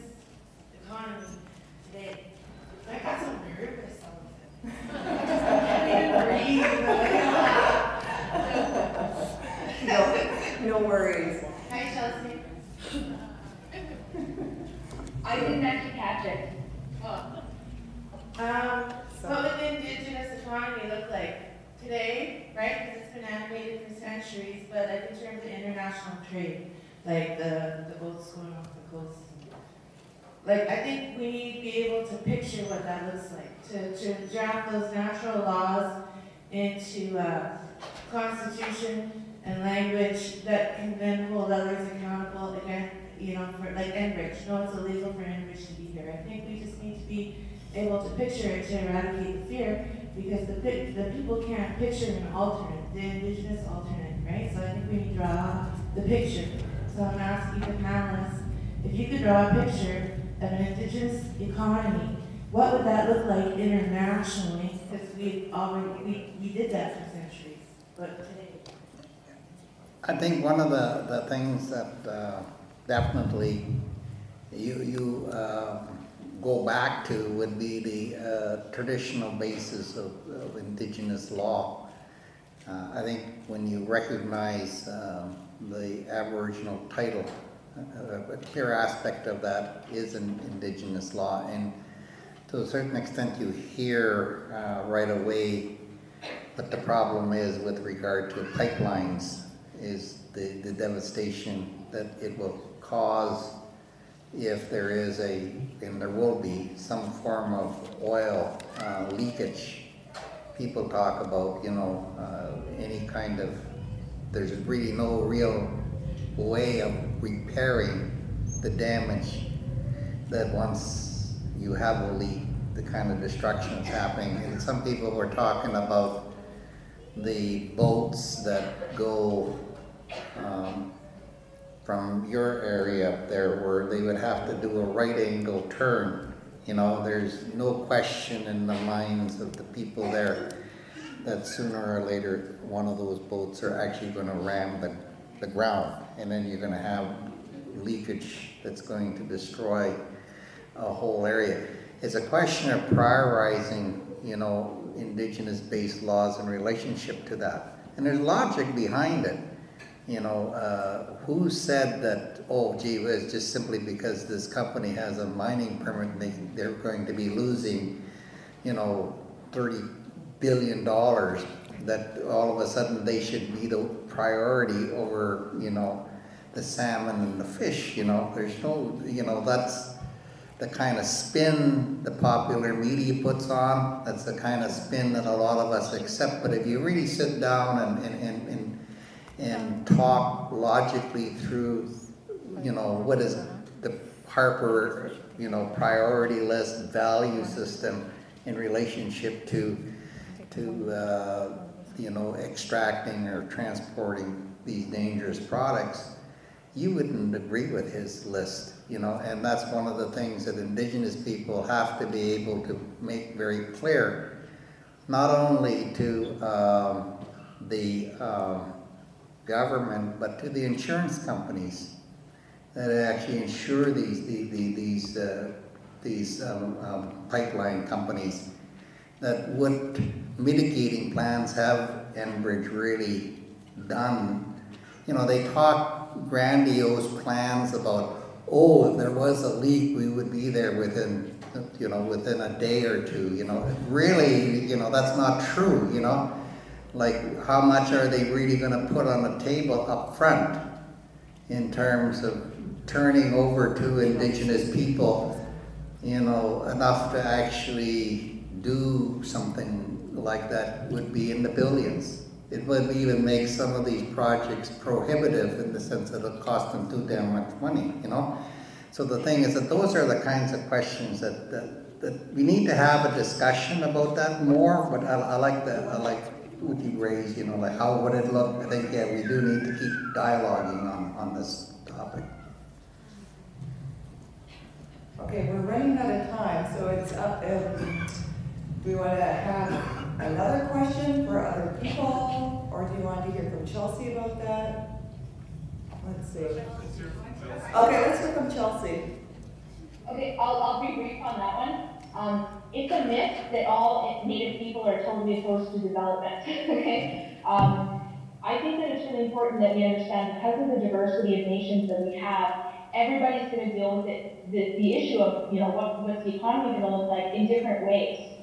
And I think most people can agree that development is okay if it's done sustainably. And the people who actually have to live with the consequences of the development in a specific region, be they native or non-native, have a very high stake in making sure that that development is sustainable. But the people making the choices right now don't live in those areas. They're not the ones who are directly being impacted by that. When you take that factor away, when you have those decisions not made by people, thousands of kilometers away, when it's made by the people living in a territory, native and non-native, then the choices that they make are more likely going to be sustainable. And that's still going to be an economy, but it's not going to be the kind of economy we see right now, which has no care at all for the environmental impact. Money is everything, and human beings don't even matter, okay? So what is it going to look like? It's going to look like a lot of different things, but when those choices are made by people living in the territory, it's going to be a lot safer, and it's going to work better for those people.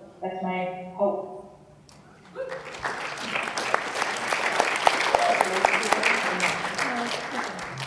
Okay, we're going to go to another question from the floor now. Up top. You have to talk loud. Me? No, it's not. Press this button.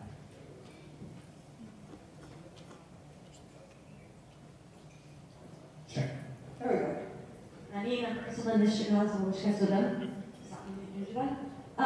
Speaking of this, forming a new relationship, what do you do though when you're confronting a mainstream culture that has your regalia as a Halloween costume online for $19.99? Like, how do you deal with a culture that is selling everything that you are at that base level? I mean, I'm trying to be optimistic, but it's really hard, and it's not something just like on Halloween, you walk by and see people who are dressed up as you. You're like, ooh. Wearing muskrat we can't afford. So, where do you start? Is it a process where you just bypass that section of society, or do you try to dialogue with them, even though you know it's going to be tough on your heart? Okay, we're going to let Ellen take that one.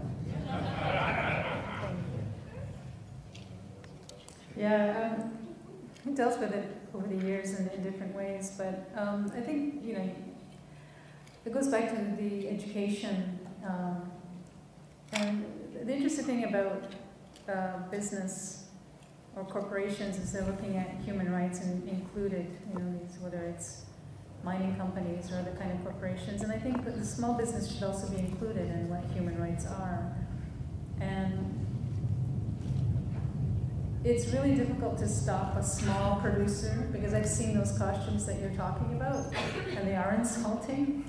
But you really need to ask the people who are selling those why they're doing it, and maybe have a dialogue with them.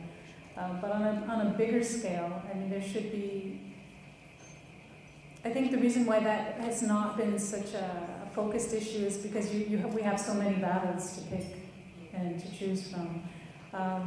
But it's really like if it's in your school, if it's in your neighborhoods, we don't appreciate, we find this insulting, express why it's not something that you want to see, and basically try and educate them, because that's what it demands. I mean, we still exist, and I think people like to wear costumes because they're so not into being comfortable in their own skin. So on many levels, it gets problematic, but.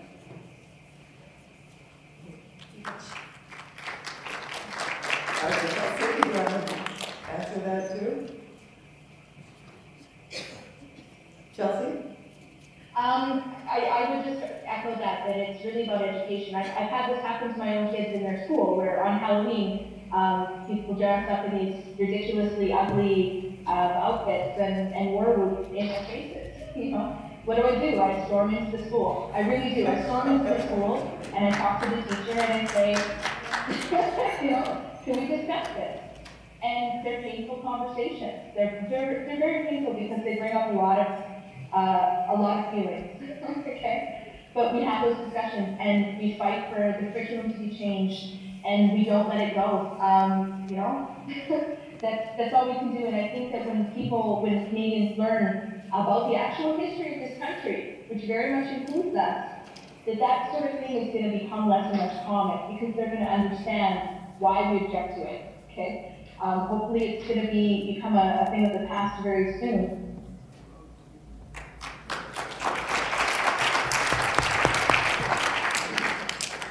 I hear a lot of talk about sovereignty, and I hear a lot of talk about Indigenous, how we're supposed to be caretakers of the land and whatnot. And yet I always see the corporations and the government always overstepping this idea when we keep calling us nation, when we keep saying that we're sovereign nations.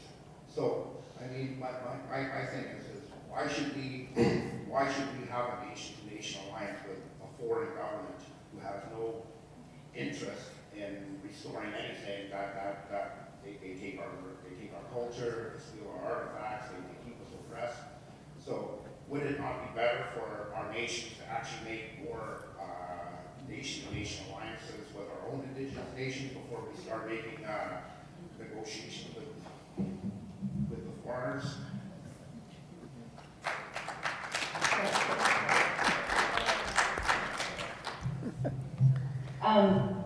I just want to point out that where I'm from, you don't see the Cree and the Blackfoot killing each other anymore. A lot of those pieces have been made, and some of them recently, right? I think a lot of our nations are linking up and learning and working together, and I absolutely think that that's vital.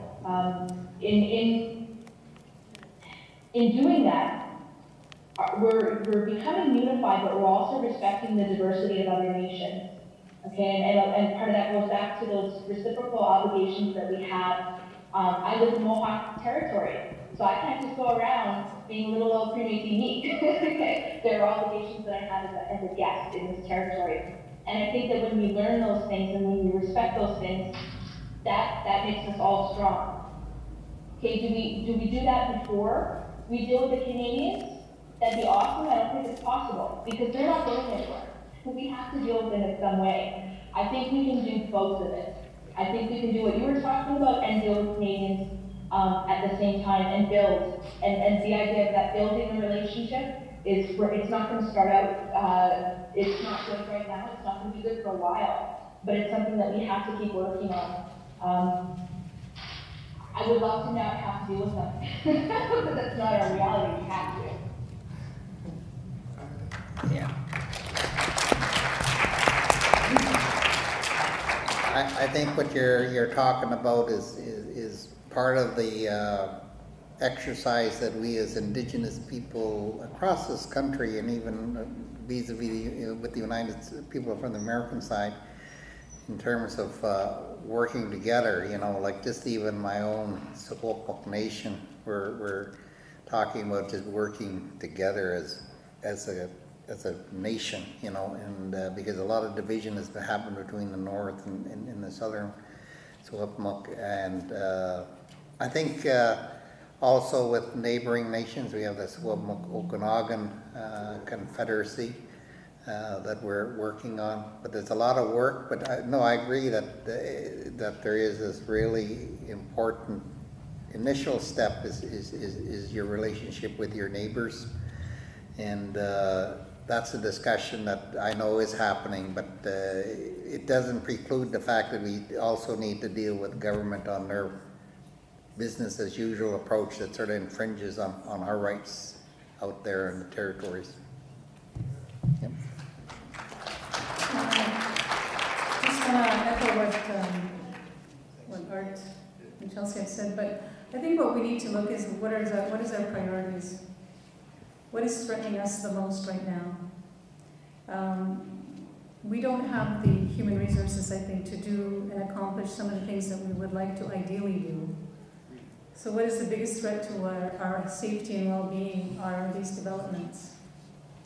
And if Canadians are willing to work with Indigenous peoples and communities, then I think that's what we need to focus on. The government is not listening, as people on this panel and probably throughout this day have mentioned. The government is not listening. They think they are above the law. They promote the rights of corporation more than they promote the rights of the individual. They promote the rights of the corporation to have water and to have access to our lands and territories before we do. They don't care. They create this group called Species at Risk.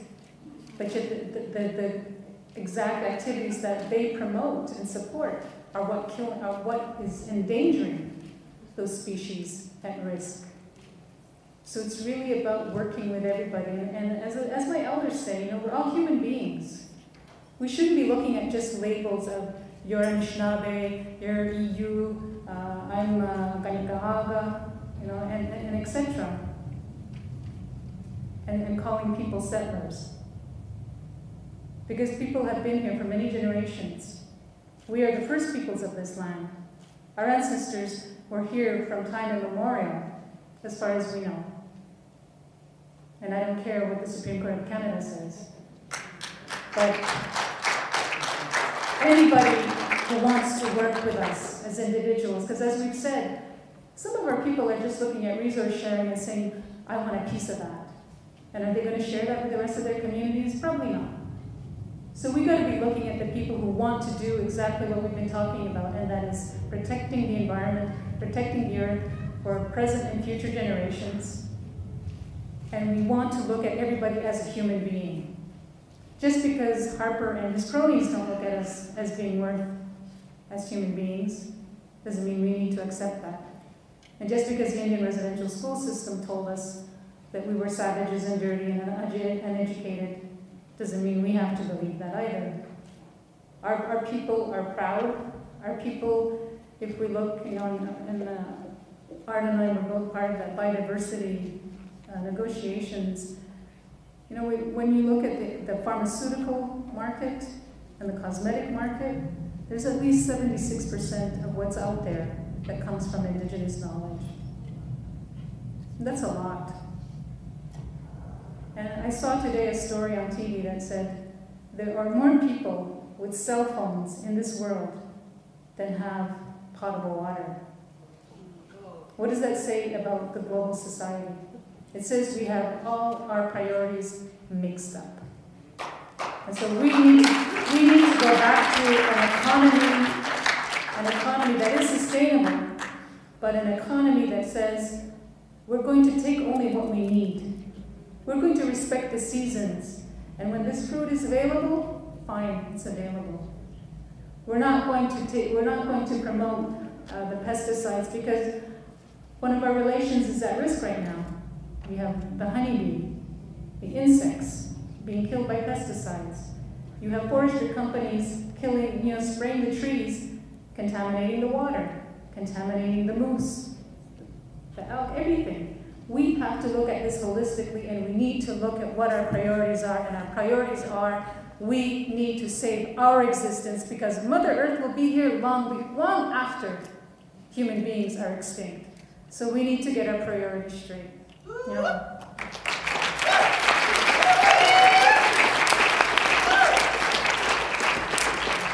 Thank you.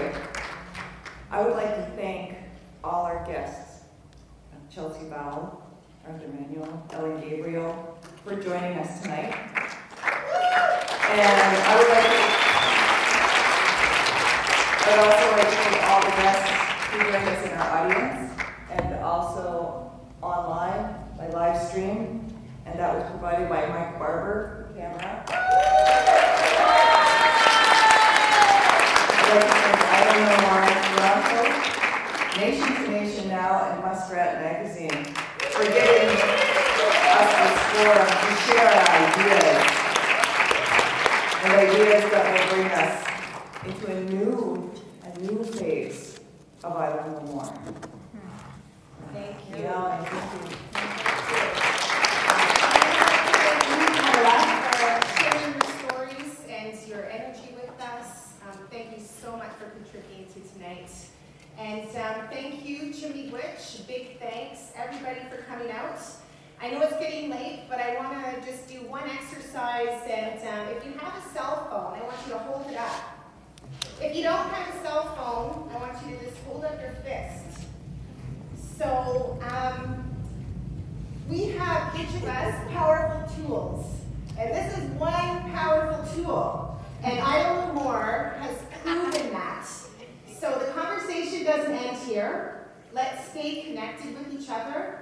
Let's tweet these stories. Let's share them with our families. Let's inundate everybody we know so that we can get this vital information out there. We have so much power in our hands. We do not need mainstream media to be reliant upon for us to share our stories and for us to mobilize. So stay connected, because as our speakers have mentioned, this spring and summer is going to be a sovereignty spring. And we need all of you to come out, and each of you are here for a reason tonight, and that is to be part of this and to make this grow. And I really want to, at this point, call my sisters onto the stage. We want to give some thanks and acknowledgement to our donors and supporters, and then we're going to do a closing song. So thank you so much, everybody. Chimigwich. Justina has wanted me to announce capital N, number 2, capital N, small n, nation to nation now. Nation to nation now. And if you, please on your way out, grab a postcard, Muskrat magazine. And there's one very short announcement. Someone's going to come down and present that. And but I'm going to sign off to Wanda, who's going to thank our funders and supporters. Hello, everybody. Yes, I want to thank everyone for coming and everyone who's here all day. And this amazing panel just blew my mind. It's going to inspire us for all the actions that we're going to do all year. And I want to thank, so we have a number of endorsements for today. The Christian Peacemaker Teams, Aboriginal Justice Group, Educators for Peace and Justice, the Indigenous Visual Culture Program at OCAD University, Bathurst United Church Social Justice and Community Engagement Committee, Grand River Indigenous Solidarity, QB Ontario, CAW, the Indian Chair in Social Justice and Democracy at Ryerson University, Earth Roots, Oakbrook, Toronto, Women's Human Rights Education Institute, the Centre for Women's Studies and Education, Native Women's Resource Centre of Toronto, Toronto Women for a Just and Healthy Planet, Raging Asian Women Taiko Drummers. They're amazing if you haven't seen them. And we would like to thank our community sponsors, Rabble, the Graduate Geography and Planning Student Society, and they've supported us in a number of things, actually. QP 3902, the Ontario Secondary Students Teachers Federation, the CAW Sam Gindin Chair in Social Justice at Ryerson, and the generosity of all the individual supporters from today and previously who gave us individual donations. There's too many actually to mention, and you can all look at yourself in a mirror and thank yourself for giving to the cause. And thank you to all the speakers who put their time and energy and spirits and minds into today. And I also want to thank the Justina and Barnicke Gallery, who allows me to do this kind of work as the curator in residence there, and they also financially supported this event today. So I'm kind of unprecedented for a gallery, you know what I'm saying?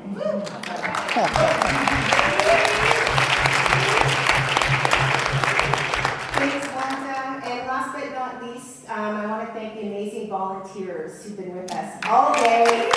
Refilling the water, making sure people got to where they needed to be. We really appreciate it. And I would like to introduce some amazing women singers that we have in the room with us. Zainab Ahmedafi, Maniko Rebeka, and Michelle St. John.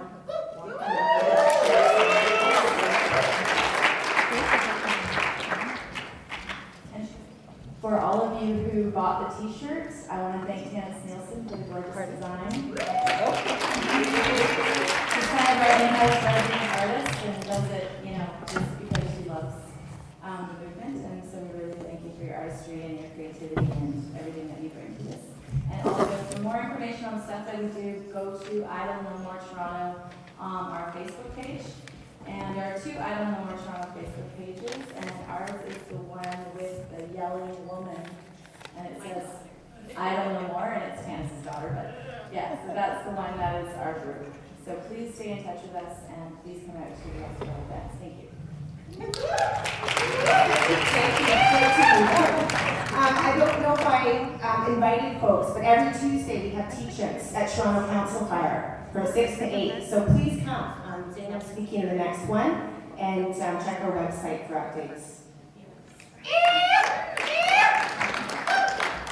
So I won't keep you much longer, but I just want to let you guys know that we're going to be singing Strong Woman's Song, and I know that many, many people know that song. You're welcome to join us up here, wherever you are, if you're in the back, whatever.